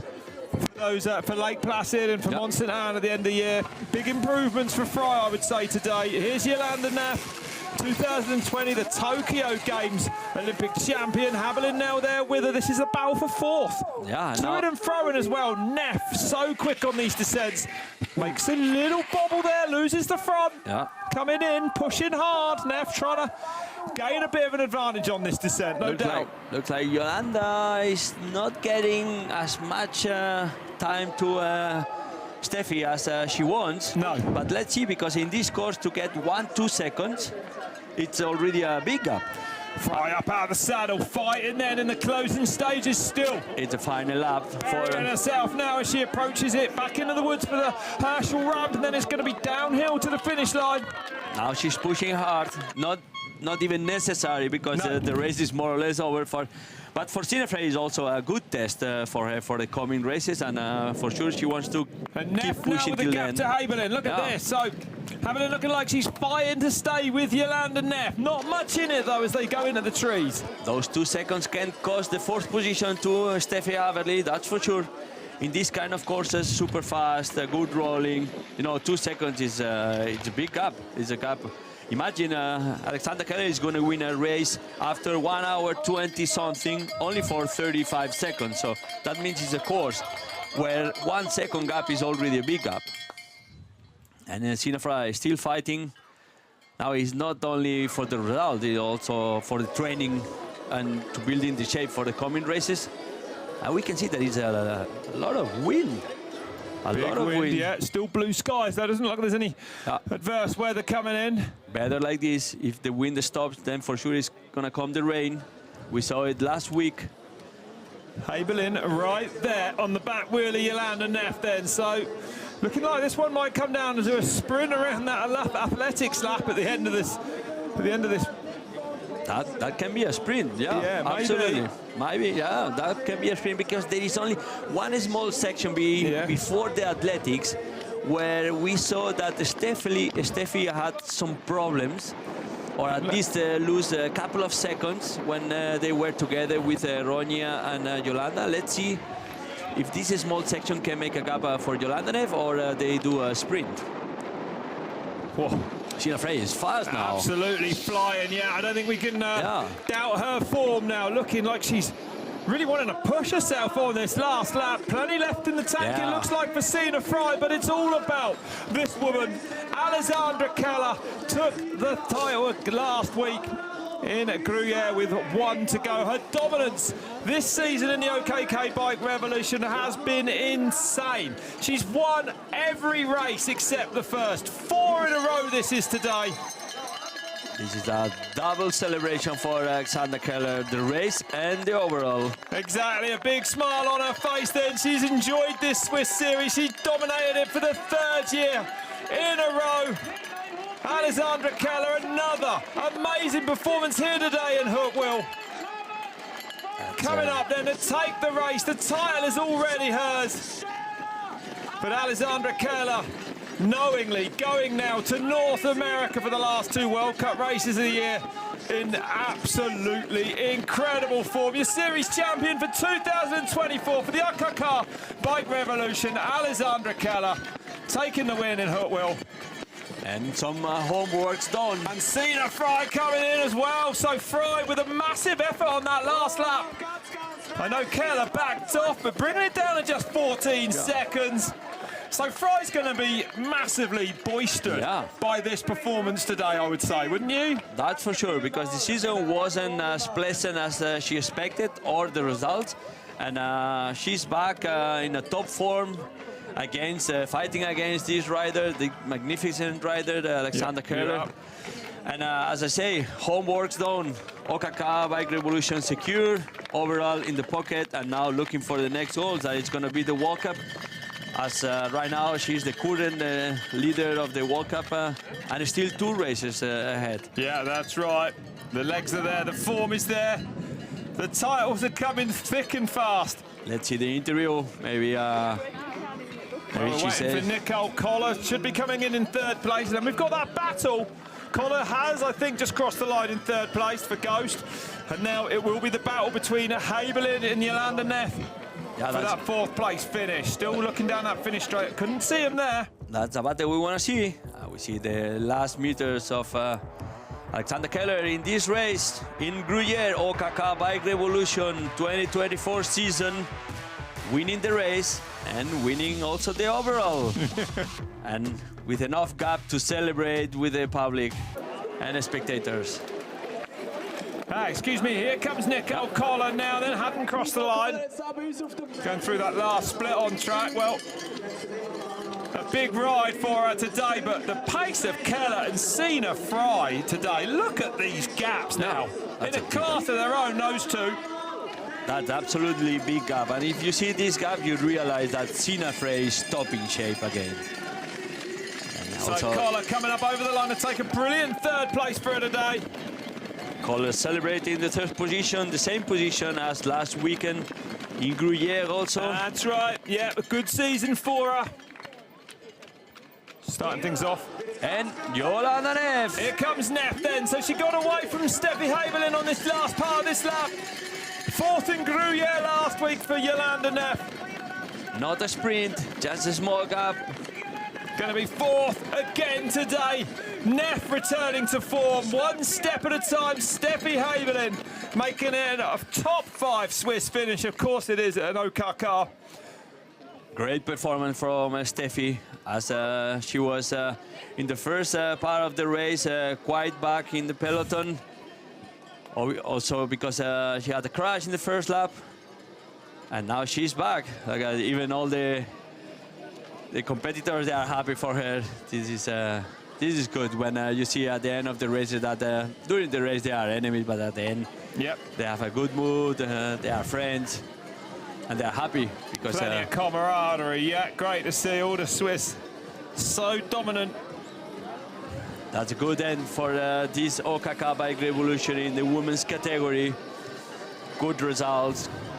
To see Alexandra Keller win the race, absolutely dominating the race, but also seeing the new faces, Nicole Koller or Steffi Heibelin, to be also in front of the races, top 5 for them. Jolanda Neff coming back from health problems, and last week she showed us that she's strong. Ronja Ebel the next, and the top non-Swiss finisher was right there, remember, until a lap ago when unfortunately that chain snap took her out of contention. But that's a great performance from Ronja. Yeah. That's for sure. She was there fighting with Jolanda Neff for the 4th position. But after the chain problem and catch back, respect, Big race for Ronja. also celebrating. Yeah, she was right there with Yolanda, fighting with her. Going to know the forms there, if nothing else, actually. Another strong ride, though, coming up to take 6th place today at this ÖKK. Well supported ÖKK Bike Revolution, this one.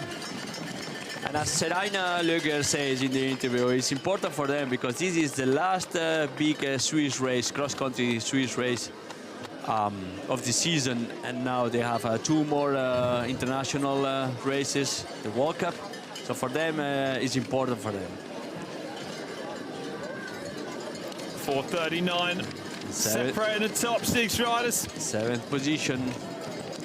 Tamara Wiedmann. Yeah, good ride that. 5:06 back for her. Smiling. Great ride then inside the top 10. And Isla Short. Good to see Isla Short come in as well in 8th place. Well inside the top 10.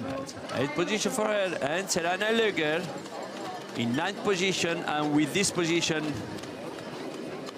for sure takes the 2nd position in the overall. Yeah. Let's see. We are waiting for Ramona Forchini.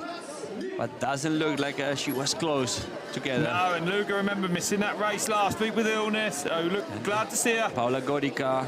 Esteban comes in for the finishing off the top 10. Paula Gorica finishing in 11th position. What a race that was. And there it is. 1:24 then. For 5 laps, plus that start loop for Alessandra Keller. Lost 10 seconds on that last loop, took her foot right off the gas. Fastest lap, a 14:40 on lap 5, excuse me. And we see the big lose of time from Ronja Abel, 2 minutes 30, but just because a chain problem. Well, I think we're going to hear from our winner any moment now. Still chatting. The weather is good for chatting, not like last week that it was raining. She is winning again, Alessandra Keller. Congrats on this amazing race. It always looks so easy when you cross the finish line, but how did you experience that race? For me, it was to go basically to start super fast and to train that for the upcoming 2 World Cups.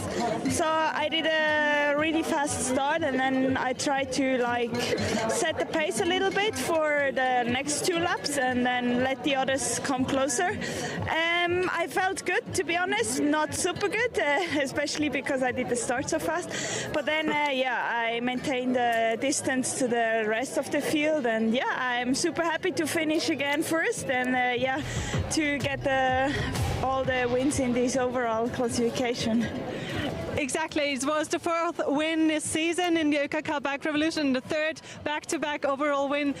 Can you share how proud you are of yourself again? I'm very proud to basically dominate the Swiss Revolution ÖKK, and to be honest, it feels very good, especially to finish with another win towards the next 2 World Cups. All the best for these races. Thank you, and congrats, Alessandra. Thank you. Well, thank you, Marina. Thank you, Alessandra. Amazing to hear from her there. Like saying, I went at it hard in the Fez Island short feeling the pace after that one. But to say, I went really hard on the first 2 laps because that's what I'm going to need to do at the last remaining World Cups. But we could see that the first lap she got a gap of 15 seconds. Then she kept the whole gap, complete race till the last lap that Sina Frey probably gave up a little bit. But solid performance from Alexandra Keller, Sina Frey and Nicole Kohler, that for sure, for the last event of the ÖKK Bike Revolution. That's it, there's your overall results today, your top 10. Not all Swiss riders in there. There's three riders that aren't Swiss. That's pretty good at an ÖKK Bike Revolution race. I mean, if you consider that the winner is the leader of the World Cup. That's right. Right now, it's no mistake about the quality of riders we've got here today. Yeah, and the men's race coming up is absolutely stacked, I promise you. There's your overall standings then, as Jose said. Serena Luiga getting that 2nd place ahead of Romana Forchini. Esteban comes in 4th. Habel in there in 5th. Sina Frey, good result today, taking her up to 6th overall. And Yolanda Neff, well, missing all the season, but 2 4th places in these last rounds, showing us that she is at least getting back to where she needs to be. It's unbelievable how top-level names in this top 10 classification. Yeah. It really is. Yeah, well, stay with us for the men's race then. It comes about 2:15, so 15 minutes time only. For now though, for myself, Rob Warner and Jose Hamida, thanks for watching. We'll see you for the men in 15 minutes. See you.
Wieso ich für einen, der nicht auf dem Velosattel sitzt, sondern auf dem Balanceboard stehe, erfährst du in der Videoserie von der ÖKK. Willst auch du im Balance bleiben? Dann mach mit bei der Verlosung und gewinn mit ein bisschen Glück ein Balanceboard.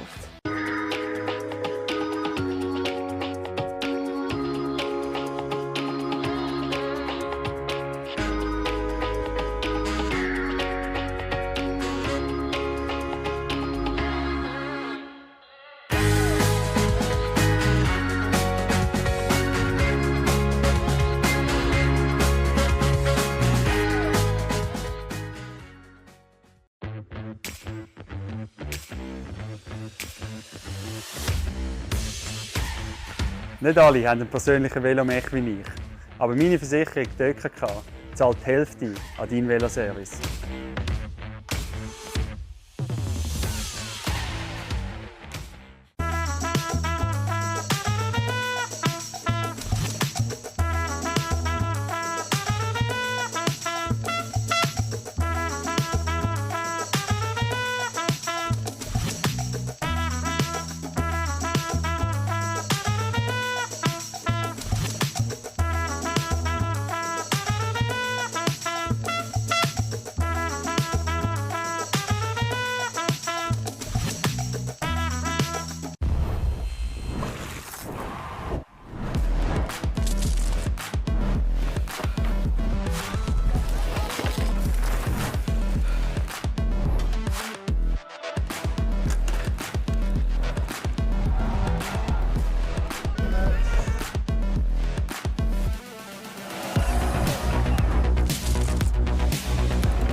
Wieso ich für einen, der nicht auf dem Velosattel sitze, sondern auf dem Balanceboard stehe, erfährst du in der Videoserie von der ÖKK.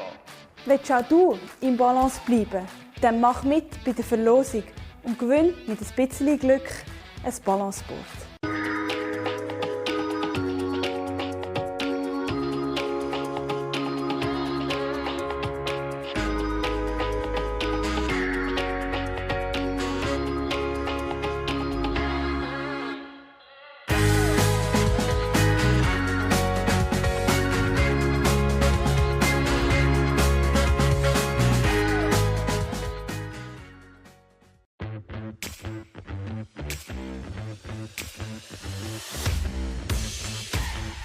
Nicht alle haben einen persönlichen Velomech wie ich, aber meine Versicherung, die ÖKK, zahlt die Hälfte an deinen Veloservice.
everyone. Welcome back then to Huttwil in Switzerland for the finals of the ÖKK Bike Revolution. We had the women's race just before this, and now it is time for this world-class field of men to take to the track here. I'm Rob Warner alongside the 2010 UCI cross-country Olympic world champion, one of only 4 men ever in the history of the sport to be junior, under-23 and elite world champion, Jose Hermida.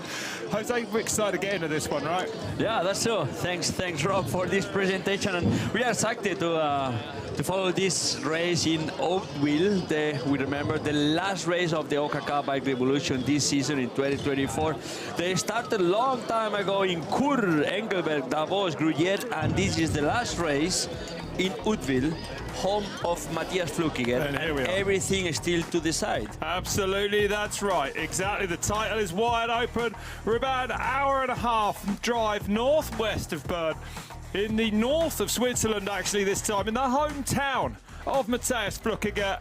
And as Jose said, the course has been Flückigered, we could say. There's a lot of features on here as they go up and down across the meadows, back down again. Plenty of fast descents, plenty of spectacular features, then a nasty steep climb. Carries it all the way on up to towards the highest point of the course before they come down through the corner card golden ride. And then it gets technical when they get into the trees, eh, Jose? Yeah, absolutely. And more technical it's getting. Previous days they had some rain, so now the course dryly with the woman race, but still some mud sections, quite slippery.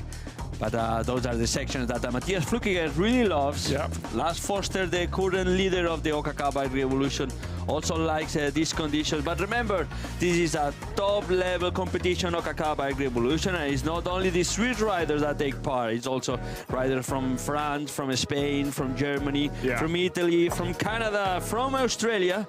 So everybody is ready to race here in this course of 4.3 kilometers length and 190 meters climbing accumulated per lap. So everybody is ready for racing here, because it's the last race in Swiss soil with a lot of points to win, and also in front of the World Cups. And now here we see the overall standings. Lars Forster commanding and leading this overall classification. But remember, from all those races, they have to remove the worst result. That's right, the worst result is dropped. And of course, that last result could be in this race today. Well, we're going to hear from Matthias Flückiger and Lars Forster, 2 of the big hitters, hoping to take the win today. Matthias Flückiger, this is your home race and you still have the chance to win the overall. How much does this push you for the race today? The overall is actually secondary, so for me it's just important to show here a good race and have a good performance. But anyway, it's so nice to ride here. It's like you said, it's my home race and big crowd and nice weather now, nice track. It will be really fun. Enjoy it. Thank you. And sorry to interrupt you, Lars Forster, you are the current leader. What will it take to keep this win today? Yeah, hopefully a good race. Now I'm feeling good. Not too study in which places I need to end. Just doing a good race, hopefully in the front. So just to race hard, and we will see. Give it all, give your best, all the best. Thank you, thank you. Yes, but Matthias, the important thing, are you gonna jump the jump you build by yourself? This is the important thing today. So we besides will see that Forster wins the overall or not. Exactly. And interesting to hear Matthias saying the overall secondary for him. All about this race today, all about the form, I think, from this race as well, heading into those last 2 World Cup races in North America. The last massive European fixture of the year, the ÖKK Bike Revolution finals. And as Jose was saying there, last year, 2 days before the race, Matthias Flückiger decided the track wasn't spectacular enough and built what can only be described as one of the most horrific looking jumps I've ever seen on a cross-country track. This year, it's even bigger, and we're hoping to see him send it. You'll know when we're getting to it, because we'll be getting very excited on lap 1. Kalala is stopped there then. BH team from Spain. Yeah, Geoffrey Couillet, a rider that won World Cups under 23, also one of the top 20 riders in the World Cup, taking part for the first time in ÖKK BIKE REVOLUTION, a Spanish rider, Geoffrey Couillet. An 8th in a World Cup as well this season for him, so good to see. Marcel Guerini, one of the men actually that could whip away that overall title from Lars Forster. It's going to see what he does. A brilliant 3rd place for him at the World Cup in Novia Mesto this season. 3rd last week at the ÖKK in Gruyere. One more rider to come to the finish, to the start, sorry. This man doesn't need an introduction. Needs an introduction? Not really. He really doesn't. Nino Schurter. Owner of the sport, let's say. 10 times an elite world champion. 36 World Cup wins to his name. Last year's overall World Cup winner, heading to those last 2 races, actually in 2nd place in this year's World Cup standings. So one of the biggest hitters, the greatest of all time. Form has dropped a little bit, I would say, after Paris for him. Let's see what he can do today. He'll be keen to get right back where he needs to be. Yeah, for sure. He informed that after the Olympics he was a little bit tired. Probably he made a big effort to qualify also, and also to perform in the Olympics, in his 5th Olympics. And then things didn't work out as he expected, but yeah, he's trying to rebuild the season for the next 2 races ahead in this last race of the ÖKK BIKE REVOLUTION. And Matthias Flückiger, also a presentation while he's at home racing with his own public, and also in his own course, the course that he designed, but also a World Cup winner, Olympic medalist. World Cup overall winner, that's right. And let's not forget with Matthias Flückiger, he had his appendix out 2 weeks ago, or 3 weeks ago now, I believe. So getting better and better. Another big hitter, Filippo Colombo, the current Swiss champion overall in the World Cup at the podium. On the podium of the first 2 World Cups of the year. Perhaps Paris taking his focus away a little bit, but now looking to get right back where he wants to be form-wise. Colombo's exciting having a race like this. Yeah, that's true. That's true. We don't see him often in ÖKK BIKE REVOLUTIONs. And the last rider on the call is Jordan Sarrou, the French rider, world champion in 2020. Also the French champion. What a lineup we've got here then for the finals of this. The Nino Schurter flags are flying. Forster, Flückiger, Schurter, Sarrou. This is some race, yeah. This is going to be absolutely incredible here this afternoon. And then it's going to be a side race that is the overall with Forster, Luca Sciatti, and Marcel Guerini. Yeah. Those 3 riders, they are competing to win the overall. Even Matthias Flückiger, depending, he has some chances to get to the top. We'll keep an eye on that then. We keep Lars one eye. Forster, though, starting as favourite to defend his ÖKK title from last year. David List there in 8th, Blooms, Julian Schlemm. Some other big names a little bit farther. Zanotti. Yeah, some of Thomas the big... Littja, Gunnar Holmgren, the Canadian, Andre Frischner. Yeah. Dario Lillo, Maxime Marot, Yeah, and Lillo, also remember, Joshua Dubois, that is coming from a big health problem. He had an operation, surgery, in a knee, and he came back not far away, not long time away, and he's taking part in the races. He wants to build the shape for the next coming World Cup, that's for sure. Big names around. Timo Rueg, Sam Fox, Maxime Marot, as we mentioned, Nick Burki, the French, Loan Cheneval, Fabio Puntener, the teammate from Luca Sciatti from the Solo Turn team. Probably they can work together also for fighting for the overall. Yeah, that's true enough. So nice to see some blue sky after most of Europe being hit by a massive amount of rainfall this weekend. No problems today. Some rain on Friday night. The course, though, has been drying ever since, and I would say right now is about absolutely perfect. It's 6 laps of this 4.3 kilometre long track, plus a start loop, which isn't far off a full lap actually. Yeah, the start loop is quite long. Yeah. So we can say that it's 7 laps probably. Yeah. And it's going to be a 1 hour 22 race. So in the next hour and 22, enjoy this show that the riders they will deliver.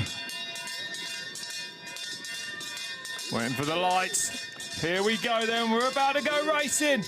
And Huttwil.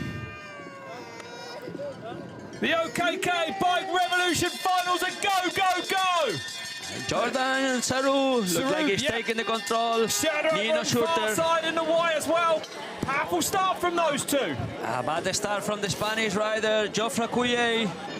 He loses quite a lot of positions, but now... Some dust on the track, so the track drying out, but look at the pace of this start as they fire down this massive start straight on this first climb. Look at this is a lottery. If you are in the middle, it's super soft and you have to keep in the middle. Look, everybody's searching for a good line, compact line and a fast line, but it's not easy because the ground is still soft from the morning and the previous day that was raining. Super steep this climb, they'll turn right next lap onto that loop. You can see there for the start loop cutting that out, but looking like, is his shirt again out it's the front first? Yes, Nino in front. So Nino with an exceptional start here. It's not common to see Nino having a start like this. Commanding Nino, his teammate Filippo Colombo. And we see Jordan Saru. Lillo in there in third. I saw a giant he's in third through, so amazing. Lillo electing a rider as a elite rider last week. With a white kit, white jersey, is Dario Lillo.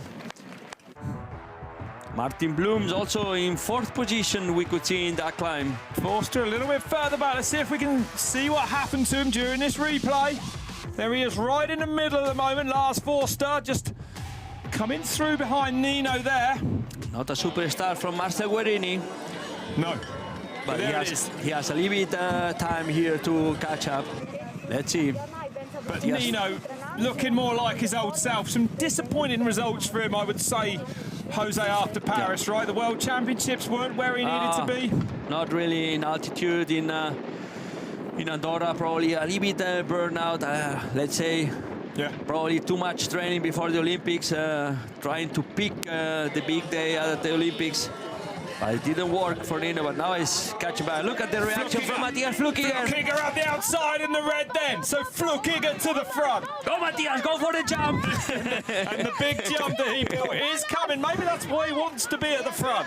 There's a bit of wind about today as well, so let's keep an eye on this. Well, some big names in the back, eh? We could see Joshua Dubois, and we're coming down Julian Shelb. Coming down towards the jump now that Matthias himself built. Here it is. Let's see. And he doesn't dance, that is why he almost said it. Hey, half jump. It was Colombo that break and he had to break a little bit, but we see... riders are sending it back further back, so we look forward to that next lap. Like this, they are more or less, they are kind of rolling, and Jordan Saru... But it's Colombo. No, sorry, it's not Saru. No, Colombo leading though, interesting. Remember, this is still the start loop. Not going to see the full lap this time. On board with Nino Schurter. Behind the two riders in red there. Look at the pace, Jose, on these climbs. Yeah, look at the Swiss champion. Filippo Colombo from Lugano, Matthias Flückiger, Nino Schurter, Jordan Saru, Dario Lillo, Adri Frischneck, and Marcel Guerini. Good reaction from Marcel Guerini. Is also fighting for the overall. Wow. Martin Blooms, Vital Albin, Lars Forster. Everybody's online. Everybody's ready for racing. The next 6 laps. This is spectacular stuff then. It's amazing when you get these big names at these ÖKK Bike Revolutions. It's so competitive in Switzerland. And there is no gaps for the moment. No. Filippo Colombo trying to push a little bit here in the downhill. We could see that he's attacking the corner strong. Adri Frischneck coming at the camera there. Guerini in the green going through. And this tight hairpin. That's going to be a tricky corner for everybody. Maybe they have to. It's going to be traffic for the next riders. All clean so far, no mistakes from these top riders. And a small bubble there. No, we got away with that one. Forster goes through. Forster sold the program quite well. Geoffrey Couillet, the Spanish, Thomas Licher. Now the bubbles start. No, clear again. Walter and Sciatti. Look at Sciatti with Joshua Dubois. Shatty with a mathematical, really, only chance of leaving here with the ÖKK Bike Revolution overall title today. Lars Forster, and looking like the most likely at the moment. That's a big attack from Matthias Flukiger at the moment. Oh, taking the control. Lillo there in 5th place, Frischneck, Guarini 7th at the moment, Scherder right there where he wants to be as well. Everybody in line, Marcel Guarini closing this small group in front. But now everybody's together again. Geoffrey Couillet, Thomas Licher. Shatty goes through in 16th, Walter, just ahead of Dubal. Luca Sciatti, Joshua Dubois. We are all there. Fabio Puntener, Joel Roth, Julian Schelp. Maxime Marot, one Joris of the Riff big goes names. through, former e-bike world champion. Joris Riff also. He's combining e-bike races, and I thought he was the guy from the e-bike on the race. Yeah, maybe. I wonder which one he enjoys more, e-biking or this. And we have those spectacular images from the drone that it's a typical shooting. And it's a beautiful day. Now the sun is out. They are all together at the moment. We see Luca Sciatti staying on the wheel, staying on line, nothing. He can do nothing at the moment to improve his position because they are inside the forest and it's narrow. But Matthias Flukiger trying to push a little bit the rhythm. And Nino Schurter just staying on wheel. They know everybody that when it comes such a narrow sections, the gap get reduced. Martin Blooms, Vital Albin, Lars Foster. Steep descent, that one. Few different lines. There's another line right around the left as well. Big steps of routes down there. They all have one good line, but when you are in a traffic, in a group, you always have alternatives, like some of them, and they choose different. Little gap now at the front then. Well, Schurter's somewhere where he needs to be at the moment. We caught up with him actually before the race. That's coming up any time now. More riders pouring through. Frantic action on that one. It was a busy and tough season already so far. Olympic year is always tough. Everybody is extra excited, and it's just one big race extra in the calendar. But yeah, now we had a bit of a break, and I was able to take a few days easy, and I hope I'm building up again for those last races here in Huttwil, and then the two last World Cups in the overseas, in the US and Canada. It's a cool track here. We had some rain yesterday, so it's a bit muddy. I hope it will be not too bad now, the track, but I think it dried up quite a bit. And for sure, I want to do a great race. World Championships didn't went so well, so I want to get the good feeling back here. Well, looking like that good feeling is coming back. Hear him say he rested there. I'm not sure I've ever heard. No, that's Laureus Awards. So it's incredible, this guy, and is still going there. World Cup this year, right? I mean, 14 years after his first World Cup win in 2010 in Dalby, in the UK. Unbelievable. I remember that race. It was a sprint against the Kulabi, Jaroslav Kulabi in Dalby Forest. But imagine this guy, he retired generation of riders. And he's still there, he's still there. So let's see the two guys in front finishing this start loop, this small loop, and now it starts to count. 6 laps to go for Matthias Flukiger, Filippo Colombo, with a small gap to the next group that is commanded by Nino Schurter, Jordan Sarru, Dario Lillo, Adri Frischneck and Marcel Guerini. Marcel Guerini that it's fighting to get the maximum points, also looking for the overall. We see Giudi Zanotti, the French guy from BMC. Forster, Geoffrey Couillet, some big names, international names. Forster looking like he's got his eye on Guarini, catching up with him there, so keep an eye on that as well for the overall standings. I was interested to see, the rest of the group kind of slowing down on the discussing, chatting away a little bit as they came up to cross the line, letting those two riders, Colombo and Flukiger, gain a little bit more time. Matthias at the front there, Filippo Colombo right there with him in the black helmet. Now Sciatti has big problems because he's second in the overall standings. And actually his two closest enemies, Foster and Guerini. Actually, Guerini is third in the standings. He's in front with the front group, and Chiatti is in the second group. And the gap is going to get increased lap by lap. Let's see, all the riders going through this technical part. Saru in the red, white and blue, looking like he's trying to get across that gap. Nino's still there in fourth place. There's Lars Forster at the back of this group at the moment then. They will get back. Now it's going to calm down a little bit after the start loop. So this is like when you are playing cards, everybody gets the cards and then, okay, they sit a little bit, they get calm a little bit. This is big group is going to count for a while, at least 2 laps, and then they will start the fire again. But everybody in the beginning wants to defend the position, check the legs, how they are, the leg, how is the shape, and then continue. And that's the overall standings right now, the virtual overall standings. And Luca Chiatti is even losing the second position till fourth position. And Flukiger will win it if it stays as it is at the moment. So Forster needs to, he's got a bit of work to do. Colombo back to the front along this top straight now. Colombo and Matthias Flukiger both working together. Flukiger can get profit of this situation. Look at this though. Yeah, Jordan Saru reaction. Definitely closing in, looking like he wants a part of it. Fast, pushing hard on these descents as well. The dried ruts now are getting a little tricky. At the moment, Matthias Flukiger can get profit of this situation because Filippo Colombo is quite motivated to go in front and to win the race, of course. And Matthias Flukiger, he can, obviously, he wants to make a good race, good performance in front of his neighbors, let's say. But at the same time, he's in the position to win the overall of the ÖKK BIKE Revolution. So he can work together with Filippo Colombo. And at the same time, he will be sure that Nino don't react, because if Matthias Flukiger takes Colombo, the Scott rider, Nino is not gonna attack to catch his teammate. So Flukiger, if he keeps Colombo motivated in front, he's gonna move one enemy outside of him. Yeah, absolutely right. Yeah, they can play tactical here. And look at this, Joshua Dubois, the son of Ludovic Dubois, one of the old riders in the 90s.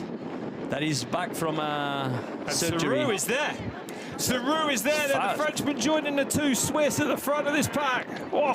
Saru is good in climbing. He's a good climber. It's always good in these kind of races. The former world champion Saru did that in 2020. One World Cup career to his name. Back in that. We see on board of Nino Schurter with Lars Forster. The second group is commanded right now with for Lars Forster. That probably Lars Forster is more keeping the speed and keeping far away Chiatti than trying to catch his teammate Matthias Flukiger. So at the moment it is interesting how the riders they will react, because they are personal interested to go in front, but also at the same time they are team tactics, you know. And, Lars Forster is in the second group, but if Lars Forster brings the complete group to Matthias, he's bringing more enemies for the fight. At the moment, it's quite tactical. The only one that is comfortable here, it's Jordan Saru. That is alone. Nothing to win, nothing to lose. He has just go for it. Not stressed about the overall. Yeah, exactly. He has Giudi Zanotti as a teammate, but he's not fighting at the moment. Fighting for the race win only, yeah. Probably a nice, uncomplicated place to be. Lillo goes through ahead of Guerini. Next is Nino Schurter there. He goes. Forster on his wheel. Blooms comes through in the red. Chiatti with him. Still not much time across these top 15 riders, around 20 seconds. So it's still wide open, this one, on the first full lap of this track. Small gaps. We saw it also in the women's race. We are not going to make a spoiler result from the women's race, but we saw it that it's a course quite technical, quite difficult, quite physically demanding, but the gaps, they are quite close to each other, at least till the last 2 laps. But for the moment, we can see it in the men's race that it's still open, even if Filippo Colombo, Matthias Flukiger, they try to escape. But at the moment, it's still quite open, the race.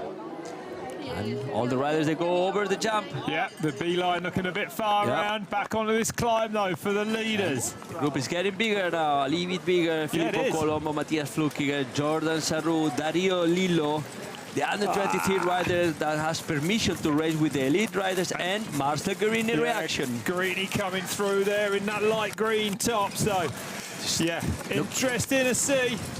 But Lars Foster, the reaction from Lars Foster is immediately catching the group and stay on the wheel. At the moment, Lars Foster, he has to protect only the overall, staying on the wheel of Guerini. He don't need to be too much involved right now in the beginning with Matthias, with Nino, with the guys in front, with Saru. At the moment, Foster, he needs to secure the overall and then try to fight for the race. Good speed from all the riders. The course is drier than in the morning. Looking about perfect now, yeah. A few little wet patches to catch you out, nothing too serious. Lillo goes ahead, through just ahead. Great. Of Lars Forster. Schöner comes firing into this section. Yeah, going fast now. Martin Blooms, Luca Sciatti, Geoffrey Couillet, Simon Walter, and Zanotti. Yuri Zanotti, we see. And here's that big jump we were talking about. Riders sending it this afternoon. That's Timon Rueg, I think, teammate from Marcel Guerini. Gruyere, last week famous for its cheese. Huttwil, famous for its catapult. Catapult. As you describe it, Jose. Foster then 3 seconds off. Big leading group now. All back together at the front, really. Not much back to these chasers either, led by Nino Schurter. Interesting. The gaps, they are not big enough at the moment. No. Everybody's pushing, everybody's defending. Right now, you are not even trying to go in front. You are just trying to defend your position, because you move, you make a small mistake, and there are three that coming and they pass you. So at the moment, just staying on where you stay, it's the perfect. And the race is still open. We are in lap 2 of 7. 17 minutes of racing, still a lot to go. And Lars Foster.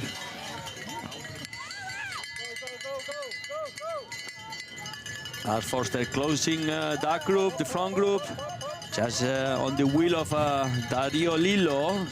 We remember he's an under-23 rider in the elite category. Last week he finished 5. Yeah. And also the first race of the year, he finished. He finished in 6th position. His best position. No, sorry. Last year his best position was 6 in the elite, and last week he improved in 5th position. So today he has one more chance to improve this position. Forster, different line, making it work. Sciatti, Walter, Geoffrey Couillet, Zanotti, and Julian Shelb. Good reaction from Julian Shelb. He was in 24th position before, and now he moved up some good positions. And still only around 20-30 seconds covering the top 20 riders in this race. So imagine the speed. Yeah, the pace is high here in Huttwil, the finals of the ÖKK Bike Revolution for 2024. I'm Rob Warner alongside the 2010 World Champion of Cross Country, Jose Hermida. And this is shaping up. Tell me the thing you say always, the unique 4 rider. tell me, I like. Over dinner last night, he spilled out that he has only won, Jose told me he is one of only 4 riders to have won a World Championship title in junior. Oh, look at the smile on his face. Shame you can't all see it at home. An under-23 World Champion and an elite. And who are the other 3 riders? Come on. Which company are you keeping, Jose? He's gotten red now. He's a little embarrassed. Miguel Martinez, Nino Schurter, and Julian Absalon. And the last monkey, it's me. The last monkey. Kiga to the front again now. Saru, Guerini, forced to go with him. The race is on fire at the moment. Yeah, absolutely. The pace is insane here. Everybody thinks that can escape, but everybody is keeping tight. Colombo back to 7th all of a sudden. Yeah, that's true. Yeah. David List, the German rider, also Julian Shelb, he was also catching from the back. And we see Puntener. This is Fabian Puntener. And Julian, I think it's Julian Shelb in front. Also one of those German riders. This year he got podiums in the World Cups and went to the Olympics. After a long break from his side, he used to race with a long time with the Merida multivan team. Then he stopped his career for a while and come back strong last year and this year. He's also racing here. And we see the onboard camera used by e-bikes. And the rider in front, Matthias Flückiger. Marcel Guerini, good reaction. Good reaction from Marcel Guerini that wants to go together with Matthias Flückiger. Yeah, Jordan Sarrou, always keeping one eye in the guys in front. But I would say that this is an attack from Flückiger. Look what he's done to the following pack. Forster's now a long way back. Really owning Guerini. Managing to go with him here. And it was Guerini that was a little bit further back at the start, so impressive to see. Yeah. But Sarrou looking like he's really struggling to go with his leading two now. Has a look over his shoulder as he comes onto this start-finish straight. Now onto lap 3 then for Flückiger and for Guerini. But Foster needs to react because yes, he does. Marcel Guerini is in the position. You need to be there because those are the positions where you get the most points, 250, 200. That's right. As soon you drop from 5th position in the back, not enough gaps. The gaps, they are 20, 15 gaps. It's really small gaps. That's absolutely right. List goes through in 9th. Bloom, Schiatti. Schled 15th for the German rider. Luca Schiatti reacting and trying to get in top 10. The Spanish rider. All the way back.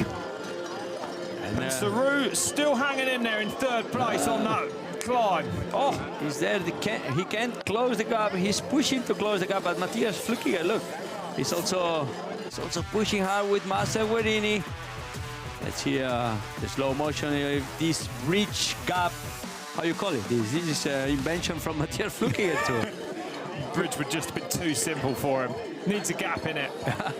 That was for the kids. We remember that also ÖKK Bike Revolution is not only top elite races, they also the previous days and they organize races for kids, for other categories. Changing again now, and it's Guerini as things stand that would leave with the overall ÖKK Bike Revolution title. Ooh, this is going to be open till the end, eh? And so if they finish equal in point, who is going to win? Who is the rider with the most wins in the series? Which we will that will be Matthias. Will be Matthias Flückiger with 2 wins. Now we see Filippo Colombo, Matthias Flückiger. Marcel Guerini, he knows he has a unique opportunity. So he's fighting. Still there though. Sarrou looking like he's recovered a little bit. He's back on the wheel of Guerini now. But attention, Lars Forster.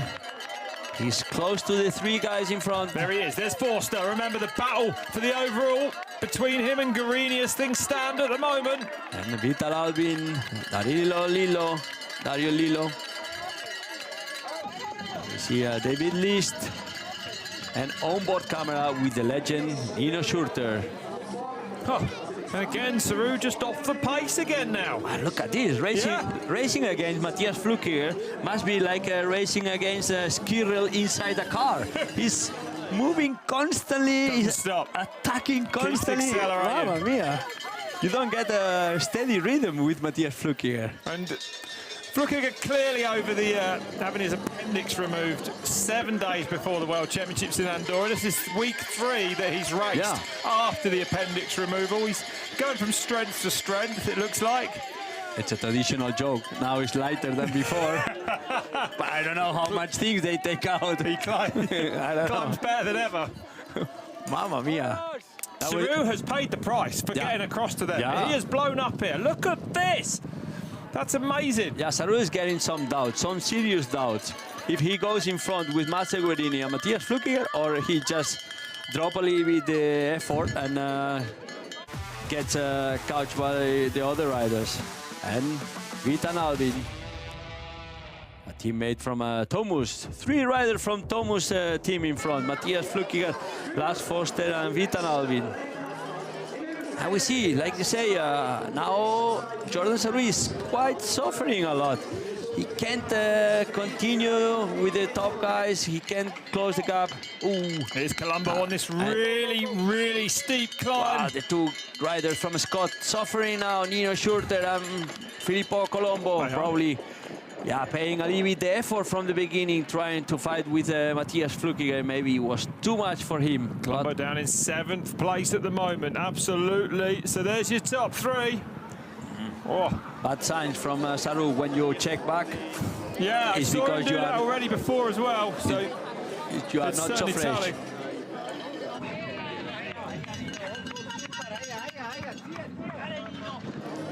And Nino Schurter is still. Okay, well, we're going to hear from Matthias's brother Lucas now, the team manager of the Bixis team. I'm in the tech feed zone with Lucas Flukiger now, team manager of Marcel Guerini. So, Lucas, looking at him, it couldn't be any closer. How would you rate Marcel's performance at the moment in this race? Really good. I mean, he had a solid start, really controlled it, and this is his style actually. So he tried to have an overview in the first laps and then moving forward. That's exactly what he did. And now in the third lap, he have a good position to fight for the win. Mm-hmm. So generally speaking, how would you rate his whole season so far? I would say it's overall really good. I mean, he had a good start in the Euro World Cup season with top 3, and then had some issues. He gets sick and then problems with the knee and crashed in Gran Montana at the World Cups. And but he always is really strong end of the season. So the last block of racing is coming up with here in ÖKK and the bike village Huttwil, and then next week just before we go to the overseas World Cups, and he gets in really good shape. So I would say it's really a good season. And the overall is a topic, of course. I'm sure you're in a little bit of discrepancy. Who are you cheering for, Matt or Marcel?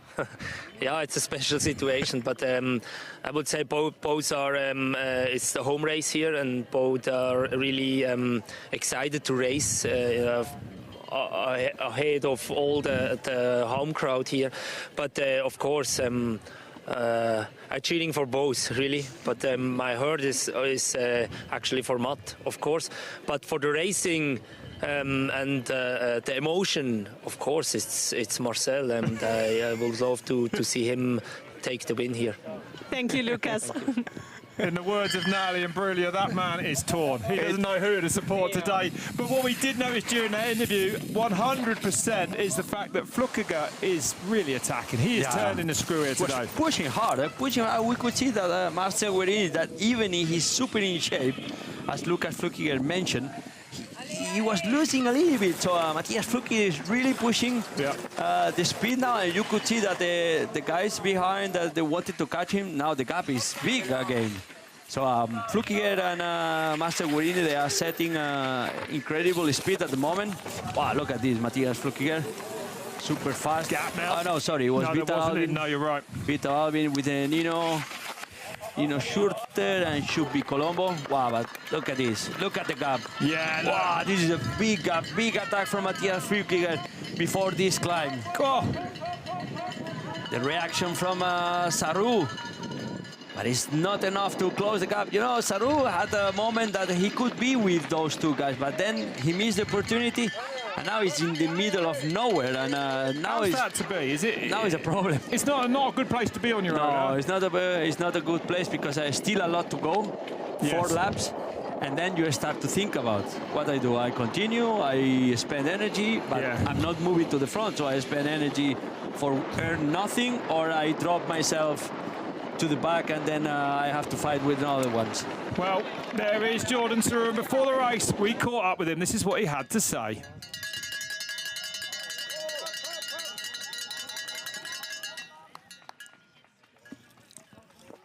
I always come for a win. I think it will be a great challenge, because there are a great field at the start. It's the Matthias Flückiger home race, so I think it will be the man to beat. But there is a lot of Swiss guys to compete also, so yeah, happy to be here at the start. It's a kicker.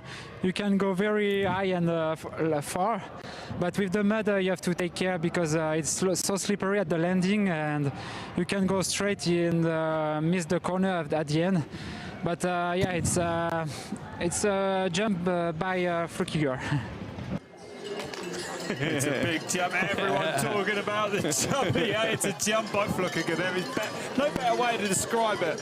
And it's Matthias Flückiger that is continuing to just really apply the pressure in this race. Lap 3, and Flückiger is attacking hard. Yeah, now he's getting a gap with Master Guerini during the interview.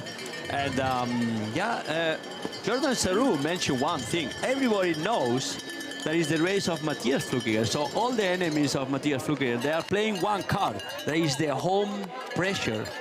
When you race at home, you have always extra pressure. You know, it's friends and family will be there. Family. That's right. You want to make it good. You don't want to have. You want to deliver a good result or the best. Actually, you want to win. Yeah.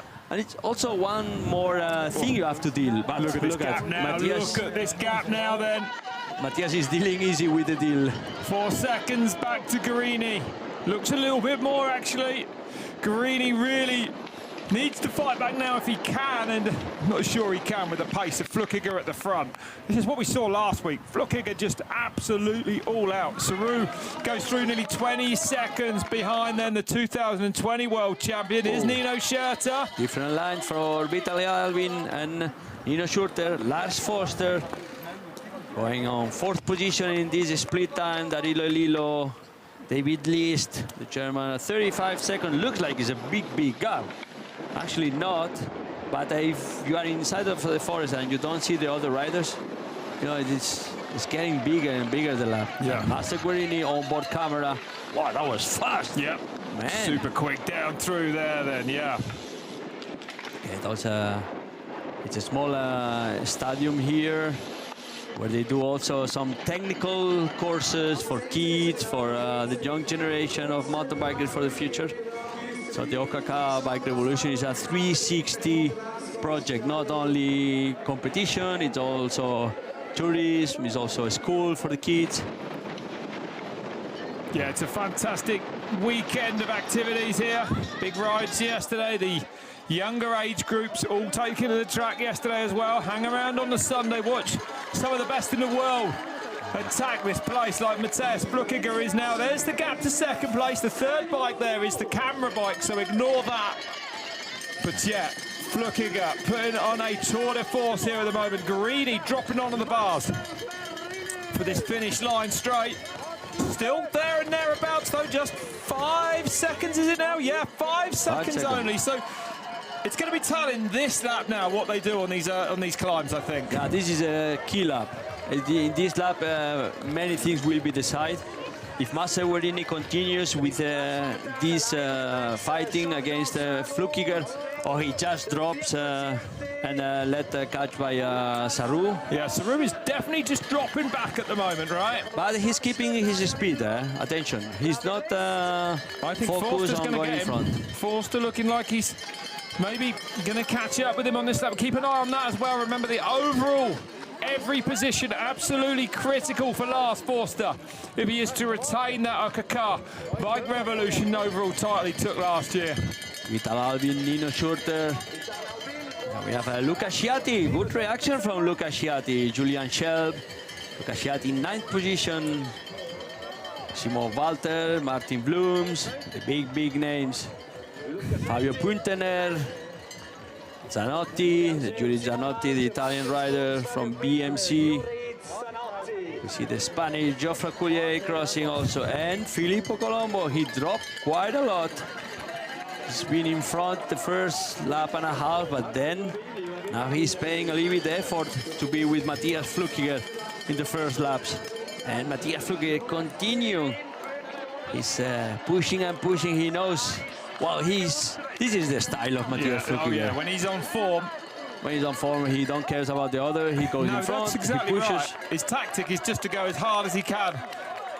start to finish. There's your virtual overall standings at the moment. So Guarini there in the turquoise top, the man coming through shot now, is going to be the ÖKK Bike Revolution champion if he stays there. Yeah. And the man behind him in that virtual overall point standing, the man in front of him in the race, there's very little he can do about this now, right? He needs someone to get in between him and Marcel Guarini. So Flückiger might as well go all out and try and win this race, really. That's about his best tactic for this overall today. At the moment, both they need to go to the front. Obviously, there is one race to win. There is Huttwil, and then they have to think in the overall. In my opinion, Matthias is not looking too much in the overall, as he missed some of the races this season. No, he said that, didn't he, in the pre-race interview as well? Marcel Guarini, yes. Marcel Guarini, it's a great opportunity to win the ÖKK Bike Revolution. Last year it was won by Foster's. Lars Foster, so this year is a great opportunity. Also for this small team and new team that is a big, managed by Lukas Flückiger, the brother of Matthias. It's funny that Lukas has the enemy of Matthias, but they are all good friends. And also Lukas Flückiger, former top cross-country rider. He was, that's right. Really top 5. Then he built his team, and with this team, he saved the career of Marcel Guarini, because Marcel Guarini had no team. Is that right? And he saved his career, and since the last 2 years, they are working together in the same team. Oh, fantastic. And look at this. Yeah. And Marcel Guarini is fighting for the big goals around the world. And that gap, counting the time gap myself, I would say has gone up another couple of seconds there. I might be wrong, but looking at me like Flückiger still creeping now away from Guarini. Forster at the bottom of this very steep kind of ramp up onto that fire road there, this short, steep climb. Forster will deliver a good race, you will see. The one thing we know about Forster is that he will come to life in the last couple of laps, right? He nearly always does. Always. So let's see what he can do today. He's riding himself there. He's still pretty close to where he wants to be at the moment. We remember when he won Leogan, the World Cup, he was always there with the group, and then in the end, bam, he got 2 best laps in the end and won the World Cup.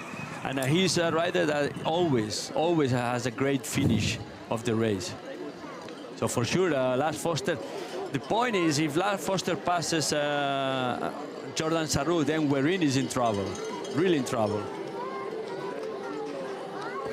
And Matthias Flückiger pushing hard, Marcel Guarini is closing the gap again, Lars Foster.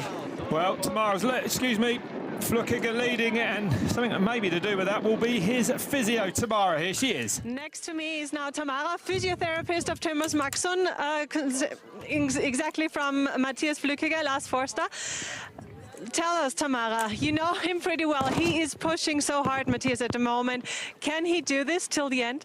Well, I think he has a mission today. It is his home race today, and yeah, I think he's able to fight until the end, and he's in a good shape, and well, we will see at the end.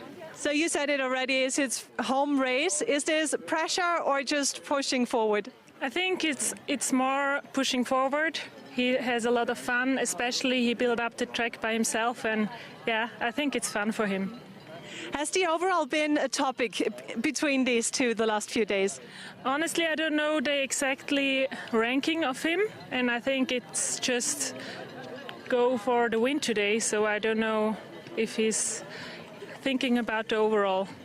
So how did he prepare for this race today, Matthias Flückiger? What did he do the last week? Do you know it? I don't know exactly. He was riding in Gruyère last week, and I think the goal is the North America trip the week after the next week, and well, he built up the track, and yeah, I think, no, honestly I don't know the exactly preparation for today. It works as well. Anyway, thank you, Tamara. Thank you. Well, the preparation from Matthias Flückiger, I can tell you, it's full gas all the time. Yeah, that's absolutely right. And if he has the condition, he never keeps the energy in the pocket. He's always. That's right. It's like a skiller. It's like a skiller inside the car. Yeah, exactly that. And he has ridden away with this one. On lap 4 of 7 now, Mateus, though. And look how fast he's riding these technical sections as well. On rails. Guarini, though, still there, Jose. You've got to say, a valiant performance. He hasn't let go of Mateus Flukiger just yet, has he? Obviously, both they know the course, that's for sure. But then, you know, Mateus Flukiger has a little bit more extra in this kind of course, because he designed the course, he knows the course, he trains, probably he makes intervals in this course. So he knows more the tempos than Marcel Guarini. But impressive performance from Marcel Guarini. But look at this, Mateus Flukiger, full sprinting. Absolutely, all out there. Ooh, but Marcel Guarini don't want to be less, eh? He goes there also, look at it. Still 7 seconds only. Flukiger is throwing everything. Incredible to see him sprinting out of the trees like that. Yeah, he's keeping the gap, Marcel Guarini is delivering a great performance from his side. And let's see if Jordan Sarrou is still in third position. Yes, Jordan Sarrou is still in third position. The former world champion from 2020, the French rider, national champion. Here comes Forster as well with good pace, but he's under pressure now from Lillo and from David List a little bit, those two riders there. If they catch him, maybe they can work together. 44 seconds back to Dario Lillo there in the white. Dario Lillo also, great performance from him. And we have a onboard camera from Marcel Guarini. Small mistake. Probably when you are a little bit on the limit, you know, in the red zone, these small mistakes, they are always from this situation. It's not like it's too fast. Ooh. Oh, yeah. There you go. And there you go, Mateus Flukiger, confirmed. The jump is small. Next year, bigger. Bigger than this year. And Jordan Sarrou, we have this beautiful image from the drone. Yeah. And still fighting in third position, the French rider. But Sarrou unable to match Flukiger today. Did get back on level terms actually on lap 2 or 3, but still pushing hard on these descents, but unable. The effort it took him to catch them kind of caught him out, and he dropped back almost immediately. Now see Mateus Flukiger. Guarini looks really fresh, Mateus Flukiger, and Guarini, you know, the way you drink sometimes, it shows a little bit how tired you are, you know, because you squeeze the bottle and you are not even able to absorb or to drink everything. So exhausted, we could see that Marcel Guarini probably is on the red zone for a moment, but he needs to be on the red zone, because if he keeps this position the whole race, he's going to be in the overall of ÖKK. And Lars Forster, needs to be in front of Sarrou to save the ÖKK leader jersey. So let's see, they have internal fights here. Besides that, it's the ÖKK last race of the season to win. And Nino Schurter, Julian Schelp, Simon Walter, Lukas Sciatti. And we have a minute back to Nino. Wow. Nino is fighting with Julian Schelp, the young rider from Germany. I think that was Nino's daughter giving him the bottle there, shaking her hand afterwards. Nearly took her arm off. Martin Blooms. So Bloom's still in there as well, Martin Blooms, that last week in Gruyere finished in 6th position. He's one of those regular riders that we see in those national races.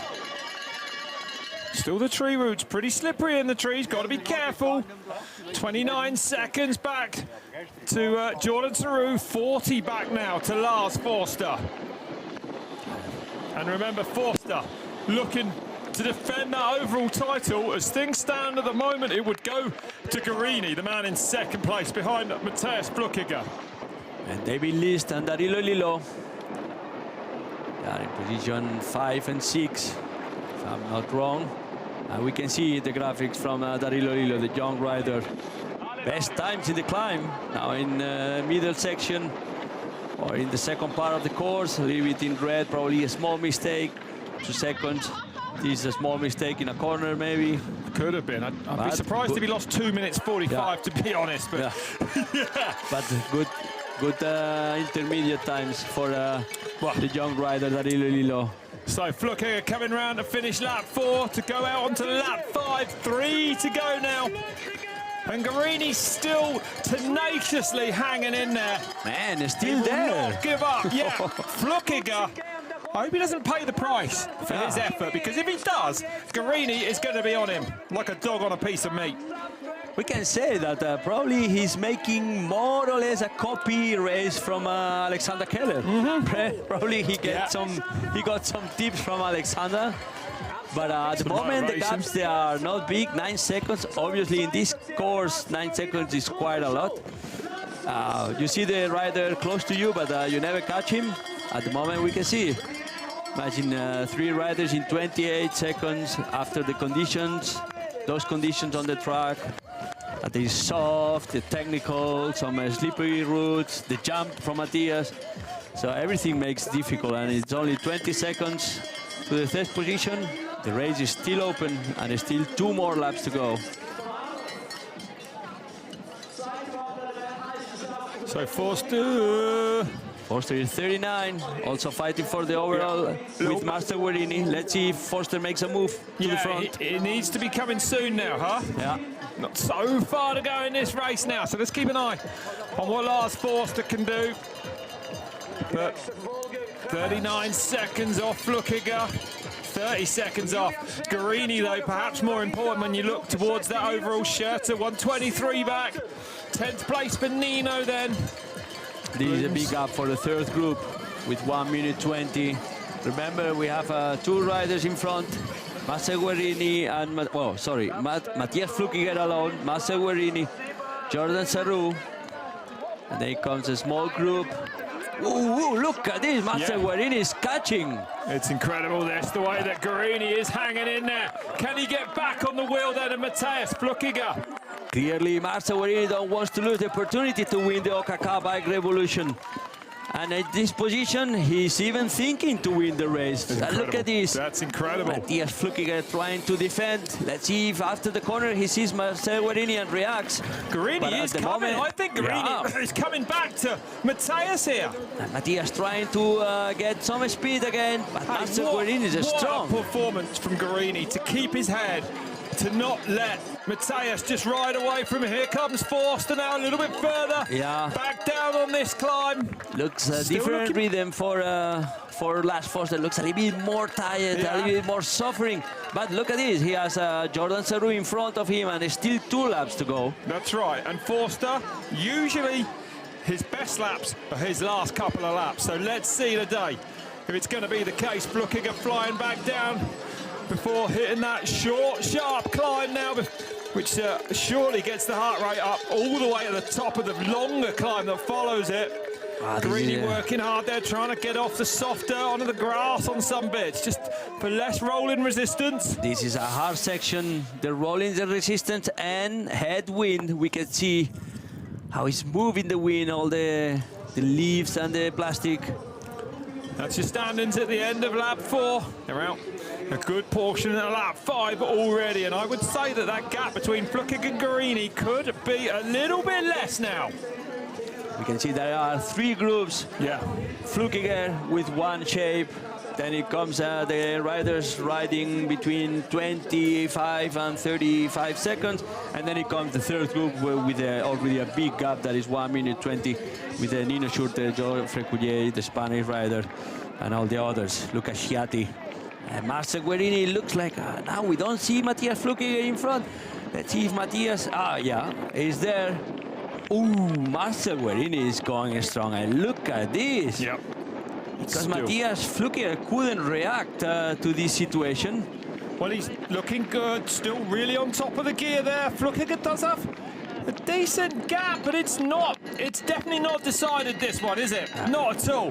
Let's see, because this part is really good part for Master Guarini, for his riding style. You know, it's more powerful.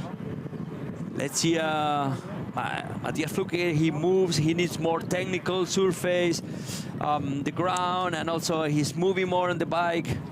Let's say that Master Guarini is a little like a road rider, and look, he's closing the gap. Yeah, look at this. Flukiger on the slightly steeper part. That might be deceiving us a little bit, but incredible.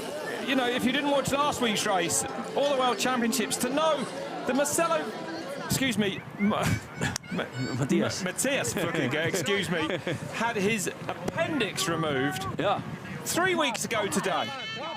Raced the World Championships, raced the ÖKK Gruyere last week, and here he is in Huttwil. No, but raced the World Championships and finished 8th place. Not race and that's it. 7 days after having an appendix removal, a proper surgery. And finish 8th at the World Championships, then win the Gruyere ÖKK Bike Revolution, and now again delivering a super performance together with Marcel Guerini that is absolutely performing today. He has 2 things to fight. One is the race and one is the overall. Probably in the beginning of the race he was just thinking in the overall, but now in this position I'm sure Marcel Guerini is thinking about the race also. Only 7 seconds gap to Matthias Flückiger at the moment.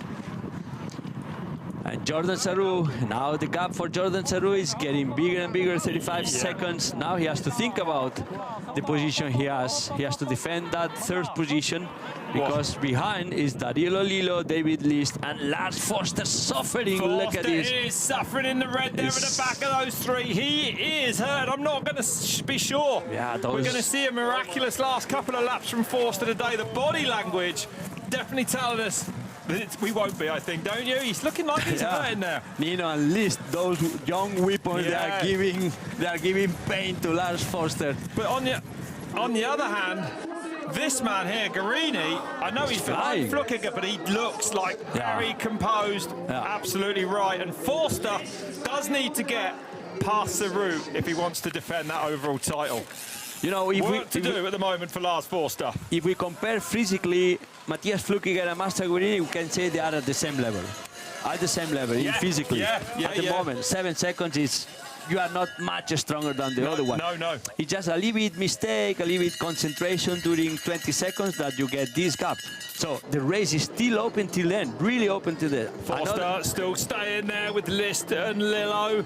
Lillo, the under-23 rider, in the white there at the front of these 3 then. And again, Forster just slightly off the back. Forster needs to go over this situation, this crisis moment.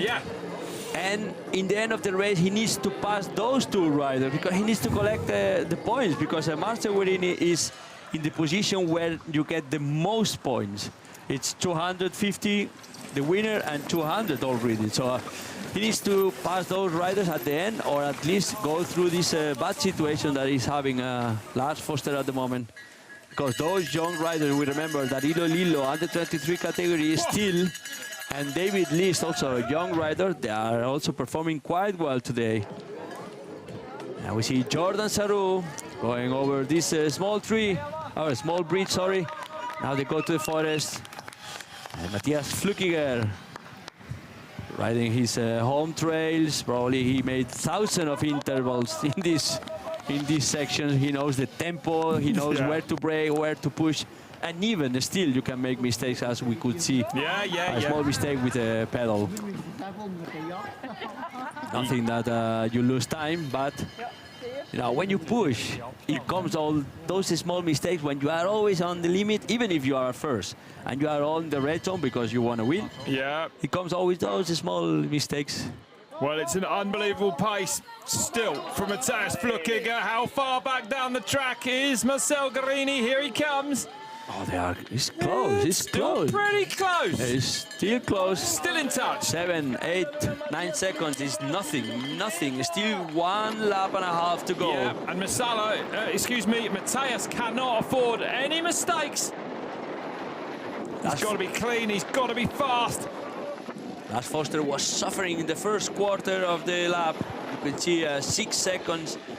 He lost, and then... Still there, though, Jose. He hasn't been dropped by Lillo and List here. I'm impressed, actually. He looked like he was really hurt. And if he can weather the storm, then perhaps now, as we head into these last 2 laps, we might see something special from Forster.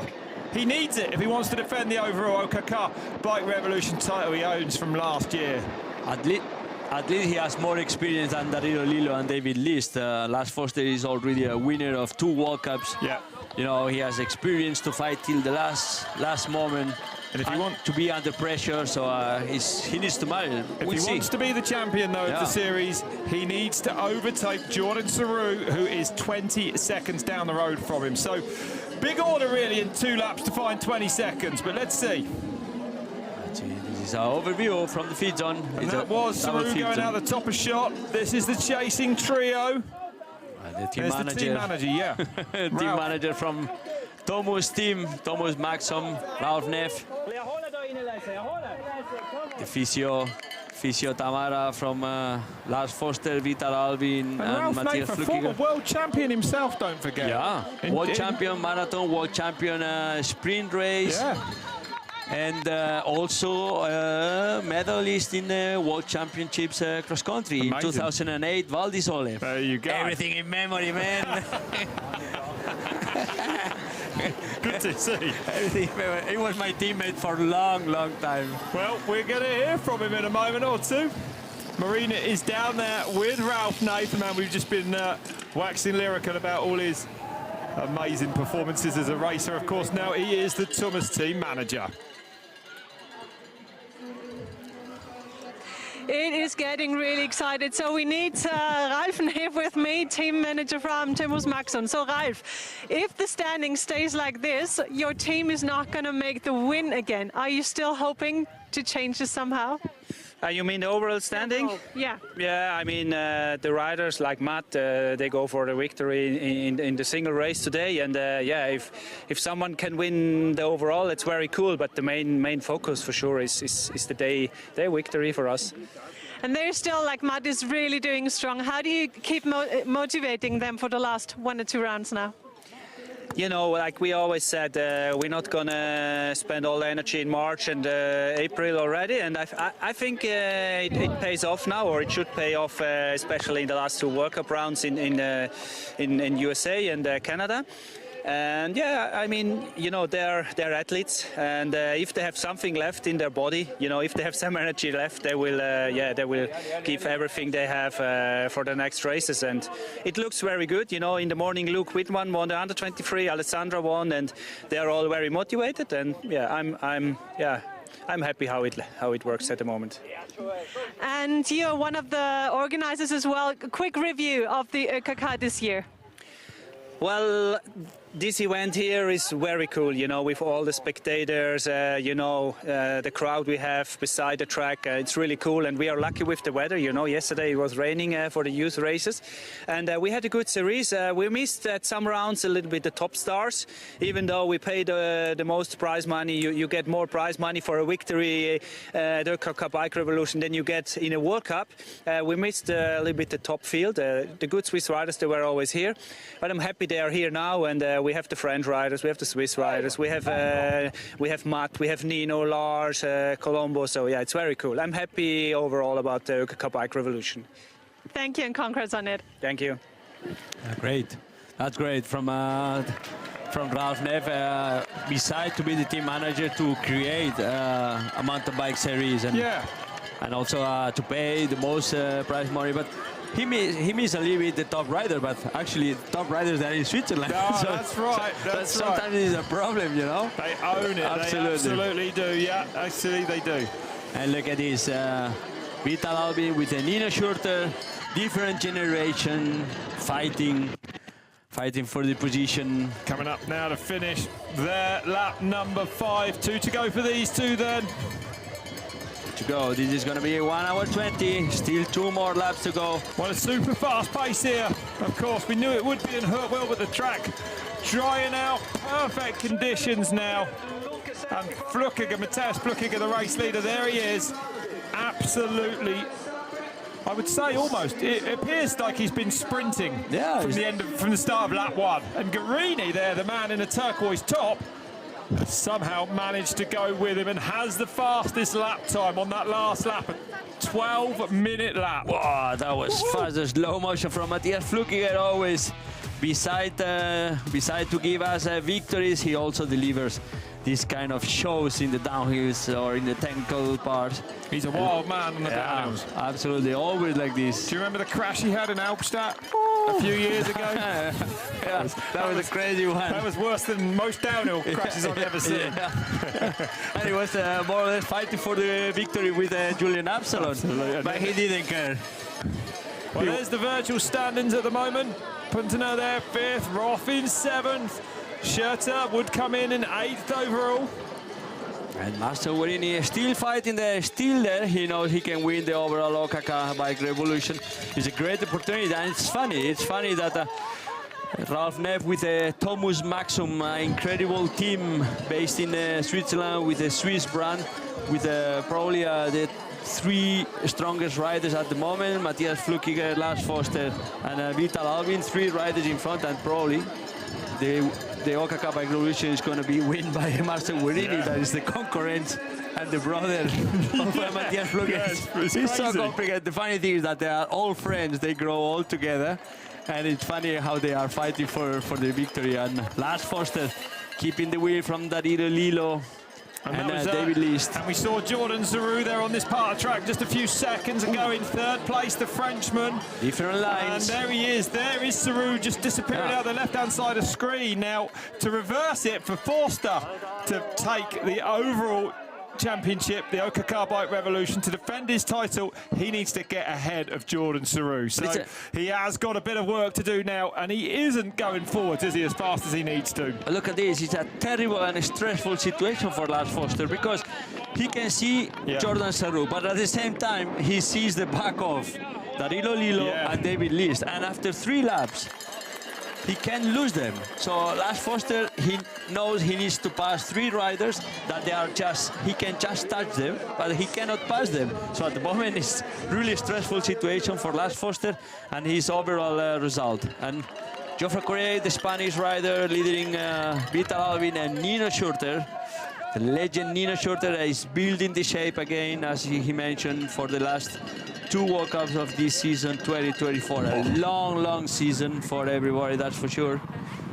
And some of them, they are rebuilding the season after August, after the Olympics. Yeah, well, that's how it felt. I mean, it's always when you look actually at the results these riders have had, there's the gap from 1st to 2nd. Flukiger again, perhaps. And look at how dry is the course now. Has Flukiger extended a little bit? It looks like it to me. 15 seconds now, but still tantalizingly close. Guarini can still see Matthias Flukiger ahead of him, and he is not giving up. Look at this phenomenal pace here for the 30-year-old now.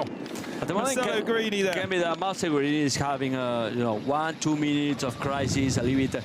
You need to rebuild a little bit your breathing, and still time to finish the race and even to fight for the victory. With Matthias Flukiger. But attention, he's already 2nd. Matthias is in front. 50 seconds back now. So that gap getting a little bit bigger as well. Is Zarou going backwards, or the front 2 going ahead? But this is the group containing Lars Forster. If he can get ahead of Zarou, he will take the overall title. Those splits, they show that it's not Marcel Guarini or Jordan Zarou they have a bad moment. It's that Matthias Flukiger is pushing in front. Yeah, I agree with you. Forster's lost a bit more time there now. Look, 1:13 back. Because if everybody is losing time against Matthias, that means that Matthias just squeeze a little bit more the speed. Guarini still up out of the saddle. Look Lost 8 seconds. We thought that gap had opened up, and it was on the first part of this lap. Then we were right about that. Yeah. It was funny to see the suspension. It was working, the suspension, even if it's a climb. Normal customers, they have always the idea that when it's a climb, you need to lock out the suspension. And they can do that usually with a push of a button nowadays. And now you realize that also suspensions, when they are open, even in climb, they get better traction, better rolling, less vibration from the ground to the bike. Less vibration's nicer, that's right. And then you go better. Look at Marcel Guarini, good in technical. Wow, that's a good corner. It's a tricky corner there. Super tricky. We saw it in the morning with the girls, a little bit more wet in the morning. But now with the men, we saw some in the beginning having some small problems. But now it's getting super dry, the course. Look at this. Yeah. The wind and even some of the sections inside the forest, it's a little bit dust when they break. It's a stunning day in Switzerland, yeah? Yeah.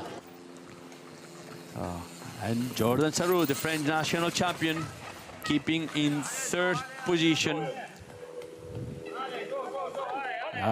The ÖKK Bike Revolution, the last race of this season 2024, with many riders from different countries that they come here to collect points, to collect money, because as Ralph Neff mentioned, they pay more than a World Cup, and this is also a motivation to come here. Top Spanish rider there, Geoffrey Calalestap in 7th. Happy with that, Jose? I'm happy. He's making history, Geoffrey Collet, because it's the first time a Spanish rider takes part at the ÖKK Bike Revolution.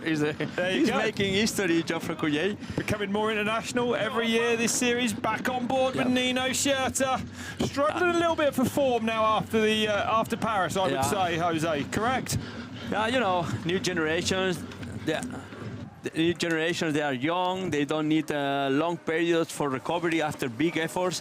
When you get a little bit older, okay, you need more time to recover from big efforts. 38 years old. I mean, chasing Calava, it's insane. But they're still there. Nino still competes and wins World Cups this year. You know, at this age, it shouldn't happen, really. Even Absalon, Julian Absalon, the 2-time Olympic champion, he didn't go this long. He probably stopped being really quick at 36 or so. Absalon was completely different. Absalon, the first day he started to feel the pain, he quit.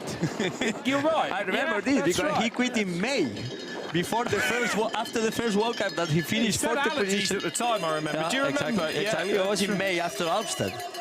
But Nino Schurter is is finishing the career and not maybe like me that I was finishing in 2021 position. He's winning a World Cup in Val di Sole some months ago, and also top 10 in the World Cup, top 10 in the World Championships, top 10 in the Olympics. I mean, he's finishing.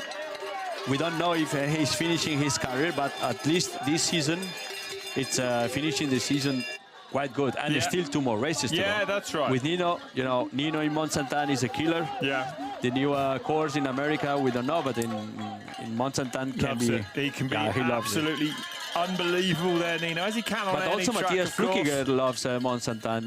His first victory in a World Cup was in Mont Saint-Anne in 2019.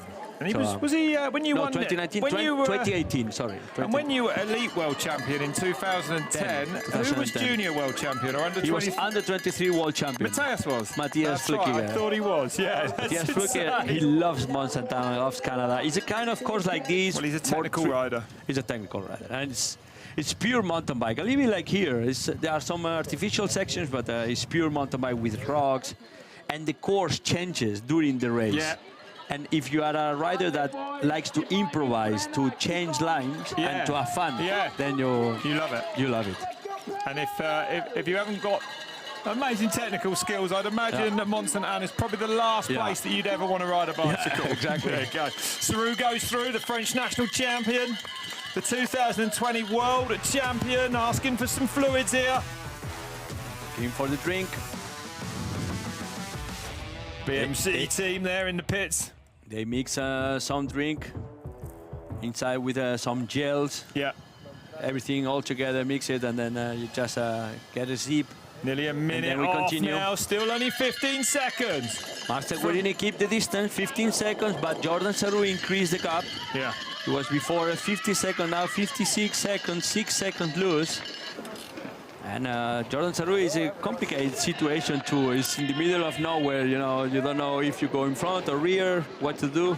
So but this is still 1.5 laps, 1 lap, close to a little bit more than 1 lap. So he keep going. Small mistake for that Lilo with Lars Forster on his wheel. Well, it's 18 seconds between Sarrou and Forster. 18 seconds that Forster's got just over a lap to find if he is going to defend his overall ÖKK Bike Revolution title. This man, though, riding on regardless. No cares about the overall.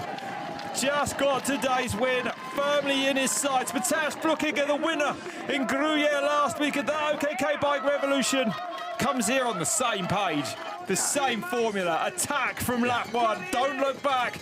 Guerini, a brave ride from him, 16 seconds now the gap.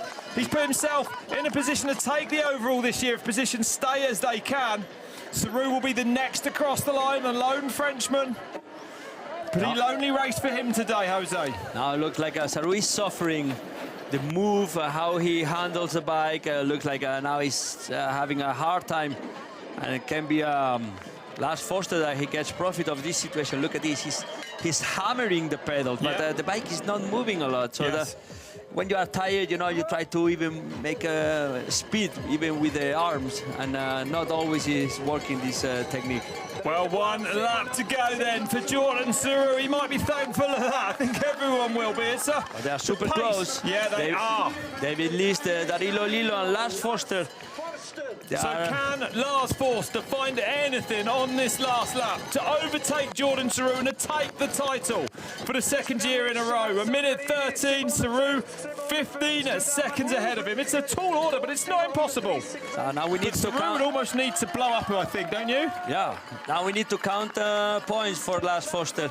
He needs to pass Daryl Lillo and David List and probably catch Jordan Sarou. At the same time, Matthias Flukiger has to win the race and keep Marcel Werin in second position, and then Lars Forster, he secures probably the first position. But let's see. At the end of the race, we will see, we count the points, but at the moment, just enjoy this show that Matthias Flukiger is delivering from the first lap, from the first kilometer. Matthias Flukiger took the front of the race with Marcel Werin together. Well, in the first part with Filippo Colombo, then after one lap with Marcel Guerini, and they keep together. It's Matthias Flukiger, leader in the race with 1 hour and 8 minutes. And then at 16 seconds is Marcel Guerini. And we see the top 10, Nino Schurter in 8th position, Geoffrey Cuget, the Spanish rider, 7th position.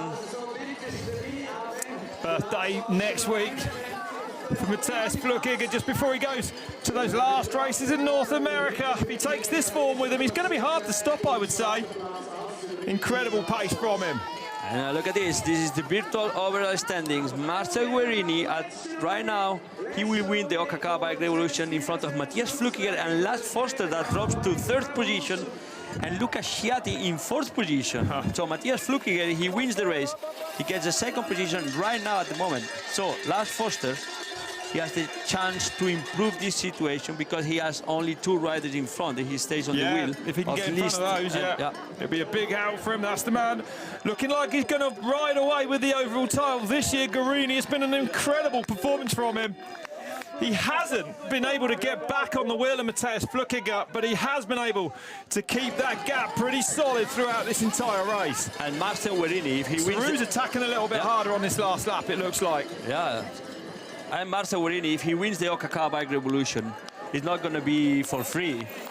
The first race, he finished in 4th position. The second race, he won the race in muddy conditions.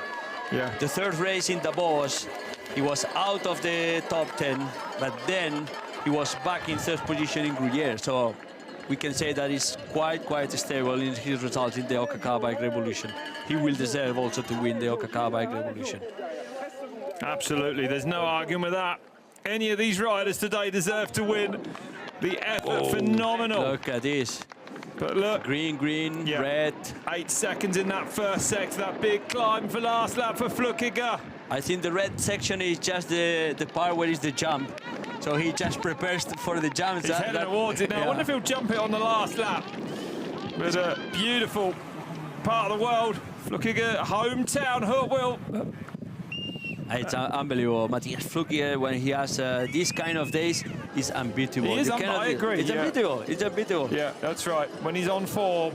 But he has open cars always. When he has these days, he's from the first kilometer, you know that he has the day. You know, he's not, playing a little bit, gambling. No. He showed you in the first moment, okay, I'm strong today, I will win, and he goes. And that's what he made today. A big advantage, and he's still absolutely buried himself on these climbs, Jose. Yeah. And you can see with the wind how dry the course got. It's unbelievable. Greeny still on the steep part, 8, 9, 10 seconds. Now he's suffering, now he's losing time. He had 15 seconds and now he's going to be 20 seconds. Using probably. his upper body a lot more this lap, Jose, signalling perhaps Well, how could he not be feeling the pace? Well, here comes Flückiger down to the SpaceX-inspired moon booty. Here we go! Here goes! No problem for Matthias. Bravo, Matthias! And even the show, he wants the picture, he wants the victory and the picture. That's a good one. That's a good one. Enjoying himself. Yeah. Right, I will do it. If I have this shape, I will do it. Well, we can get you an entry into this race next year, and you can tackle that if you want, huh? In Masters. Come on, Jose. Yeah, exactly. Guarini taking the safer option off it. Seat post drop there. You can see telescopic seat posts on these bikes. How he goes down, it looks like he goes comfortable. So he wants to keep the second position at the moment. 21 seconds. Flückiger to Guarini. Through though.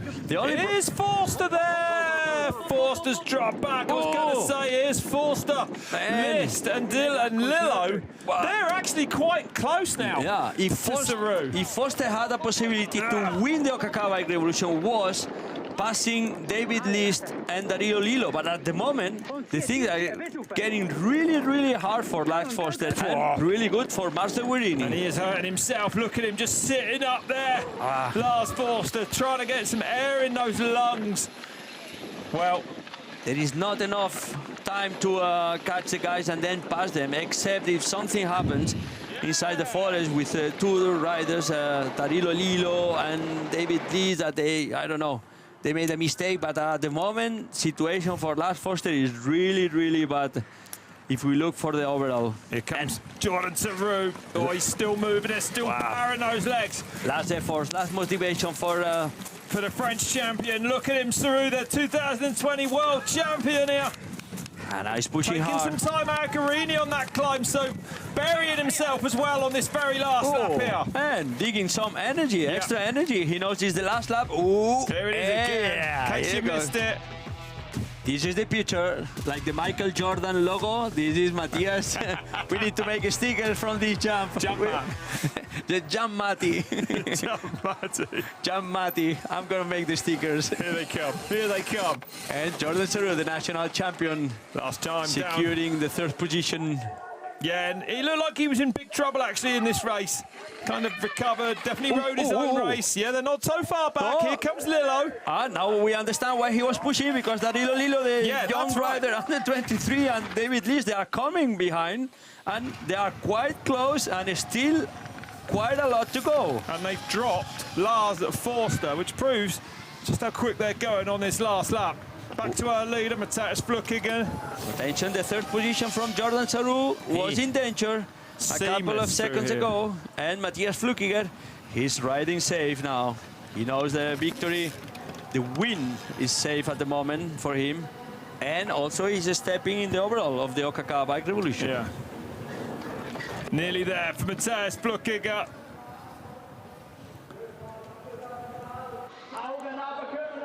Ooh. They inform us from inside channel that Sarou and Dario Lillo, they are only 7 seconds. 7 seconds. So Sarou is really in danger. Position of Sarou is super in danger at the moment, and Dario Lillo is escaping from David List. Yeah, Lillo is going then to the man who elected last week to come up from the under-23s to ride in the elite category, the giant rider. Attention, that really can be the attacking here. Yeah, he's dropped David List, the man we're looking at there. The last water bowl then for Matthias Flückiger. Takes a swig of it. And right now, Dario Lillo will improve his best result at the ÖKK Bike Revolution. There was 5th position last week in Gruyere. Yeah. Right now, he's currently in 4th position, and a big chances to catch Jordan Sarou and finish on 3rd position. Let's see, because it's still 3-4 minutes maximum to the finish. The big steam rider there still going forward. Guarini, it's been an unbelievable effort from him. Losing pace to Flückiger only really in this last couple of laps. Yeah. And Flückiger still looking like it's lap number 1. The pace of it. Oh, look at it. It was fresh, even choosing a different line, more steep, more shorter, but steeper. And he's feeling comfortable. Hey, Jordan Sarou is pushing hard. Yep. Look at it. He's pushing hard, and Dario Lillo, is coming stronger. Sprinting, he's absolutely sprinting it, trying to get On the wheel of him then, Saru. That was fast. Off? They've got another climb to go yet. Attention, they have 1 minute and a half effort, and then is the finish. So Danilo has the chance to catch Jordan Saru, and probably we can see a sprint race for the third position. And that won't affect this is the climb. overall, I don't think so. Still, it's going to be Garini's, but this is that climb, yeah. Jordan Saru, Danilo Lillo, let's see what kind of line they choose both. The shorter or the longer? And the shorter, he goes for the shorter. Oh, no. Lillo, unbelievable performance from this young man then. Wow, man. 2020 world champion under some real pressure. And we get now we will get images from the onboard camera for sure. Look at this. He's almost there. So, they are fighting each other to keep the distance. Come on, Danilo Lillo is trying to catch Jordan, and Jordan is trying to escape. This is cat and dog, dog and cat. It certainly is. 17 seconds from Flukiger to Garini only as well. So Garini with a strong last lap. Saru though under pressure from Lillo. This man here in the white. Trying to get that third place today. And, I think Saru looking like he's responded, but they've got all to go all the way around the athletics track. And meanwhile, we see the winner of today. Having fun. Everything. Matthias Flukiger jumping that wood box. Well, it's been an unbelievable performance from Matthias Flukiger, showing us just how strong he is now at the end of this season. Winning with this one, the last 3 rounds of this ÖKK Bike Revolution Series 3 weeks ago. Having his appendix removed, coming back for the World Championships, taking the win last week in Gruyere, and taking the win of the finals of the ÖKK Bike Revolution here in his hometown of Huttwil. Matthias Flukiger does it. He's going to be amazing to watch him in the last couple of World Cups this season. 1 out of 21 on the line. This man, though, Marcel Garini, it's been an unbelievable performance. Comes in just less than 10 seconds off to take the ÖKK Bike Revolution overall title for 2024. Lars Forster unable to get there on this last lap. But it's Flukiger's day here in his hometown. Jordan Saru under real pressure from Dario Lillo. Buried himself then. So Saru's sprinting, Lillo's coming. Oh, Lillo on the Lillo is just going to hold on to it, I think. Jordan gets, well, it looks like the same time. Man, this is photo finish. Maybe, I'm not sure, you know, Saru. Do they have photo finish at the ÖKK? We'll find out. We'll find out. Man, that was a crazy sprint from Danilo Lillo and Jordan Saru, and then in 4th position for Danilo Lillo, but 5th position is for David List, the German rider. Also great performance. Brilliant ride for David List, that's right. Brilliant. Incredible stuff. What a race we've had here this afternoon at the last ÖKK of the year. And just 45 seconds, you know, they reduced the gap. They were at 120, 116. They reduced the gap to Matthias Flukiger, and Lars Forster finishing in 6th position. So looks like Marcel Guerini is the ÖKK Bike Revolution That's right. The winner. applicances are steaming around the building here as we try and work it out with the worst result of the year, but pretty certain that Garini's taken the overall title. Here comes Nino Schurter against Geoffrey Coulier-Estapé, the Spanish rider from the BH team. So Schurter striding back towards form, one step at a time. That was a great finish from Nino Schurter. Strong finish. Yeah, it was. I agree. Strong finish, super strong. We should see some of the laps. And Julian Schelp, also the German rider, one of the top riders this year, beginning of the season in the World Cups with a couple of podiums. He's also here at the ÖKK Bike Revolution. And we see the finish. More riders, 1 hour. Riders finishing in top 10 in 1 hour and 23 minutes. Fast race. And this is Simon Walter, Luca Sciatti, one of the top riders that was fighting also for the overall. Yeah, he did have a chance today. Mine Blooms, 2:30 back for the Latvian. Started that last ÖKK Bike Revolution in 2nd position in the ÖKK overall. And then it's going to finish out of the podium because Master Guerini won, Lars Forster, and probably we need to count the points, but probably is Matthias Flukiger finishing in 3rd position. Well, a big day here in Huttwil, an amazing track, an amazing race. 13th place. Over the line for Fabio Puntino, and I know we're going to hear from our race winner now, Matthias Flugiger. He's going to be down there with Marina somewhere. They're just trying to find him. We're going to get that winner interview soon. More riders coming in. Timo Rueg from the Vix team, teammate of Marcel Guerrini. And then we see Zanotti, the Italian rider from the BMC, teammate from Jordan Sarrou. So there you go, there it is. Then we see the last lap from 40 by Dario Lillo, looking like it was the fastest lap of the race. I think they're incredible, that last lap performance then from young Dario Lillo. Well, now we're going to hear from today's winner, Matthias Flugiger. Here he is with Marina.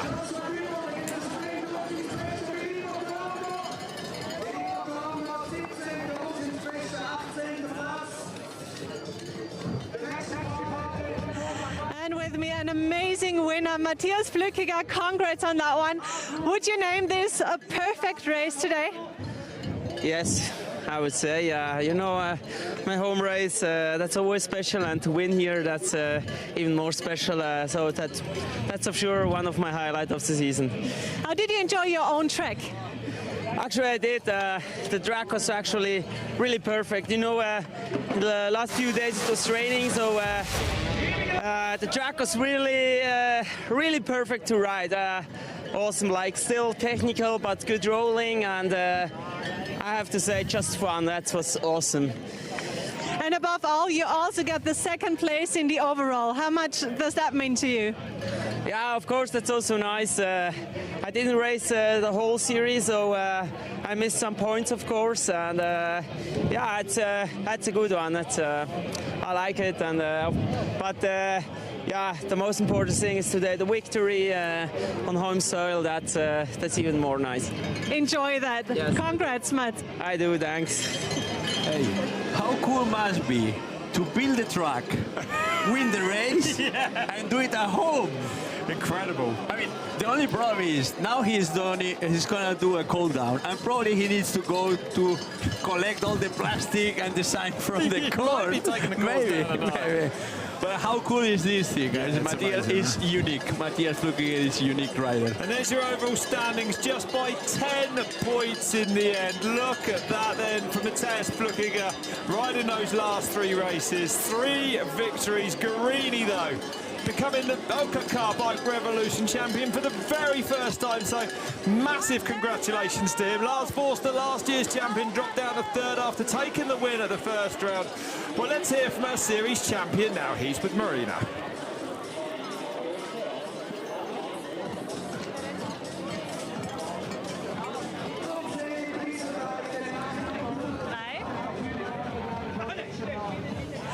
Place number 2 today, Marcel Guerrini. You were attacking Matthias as much as possible. How was that fight for you today?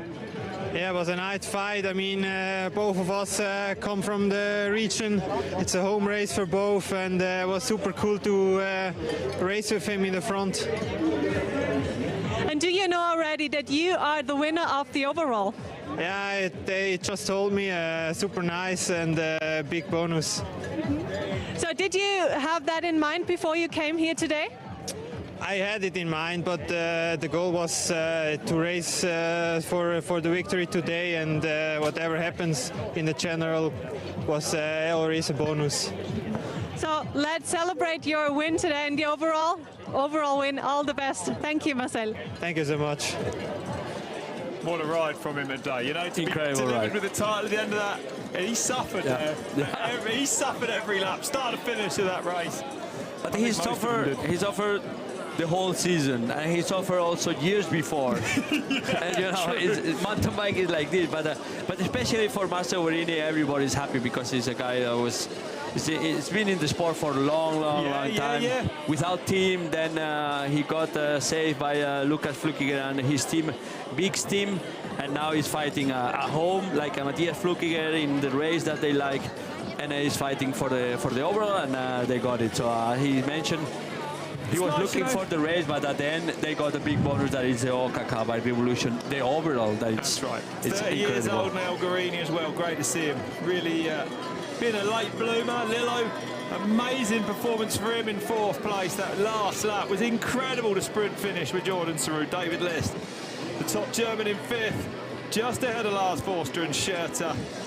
But yeah, what a race we had here in Huttwil. See the top 10, Simon Walter closing this top 10 position. Julian Schell, different countries, Switzerland, Latvia, Italy, France. So ÖKK Bike Revolution is one of those series, top series before the World Cup. Good for preparation, good for bonus, and also yeah, the good weather they had in Huttwil.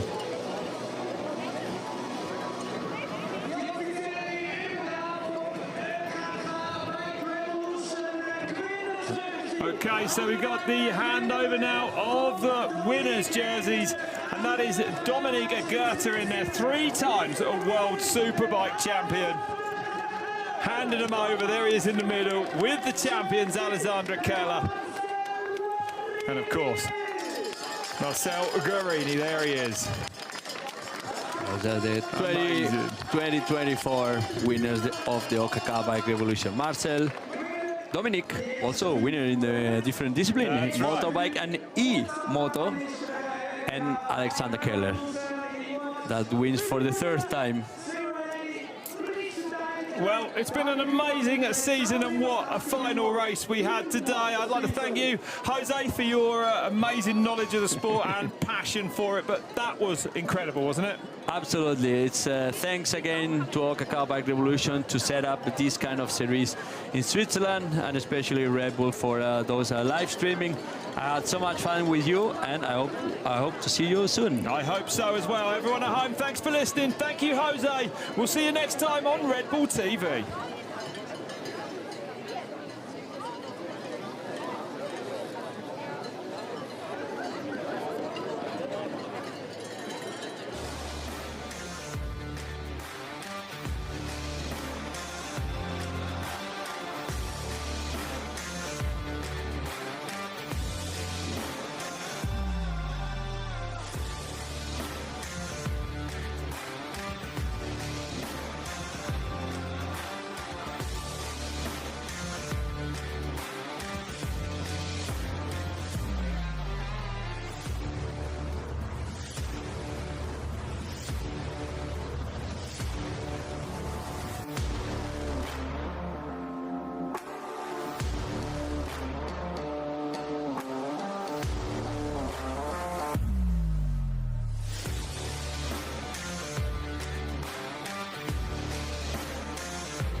Wieso ich für einen, der nicht auf dem Velosattel sitzt, sondern auf dem Balanceboard stehe, erfährst du in der Videoserie von der ÖKK.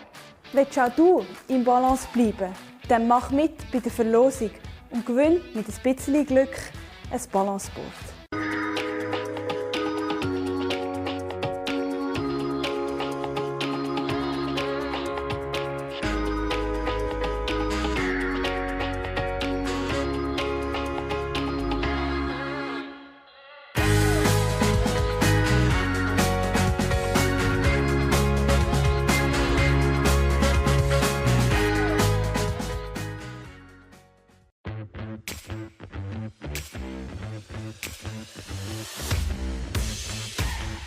Nicht alle haben einen persönlichen Velomech wie ich, aber meine Versicherung, die ÖKK, zahlt die Hälfte an deinen Veloservice.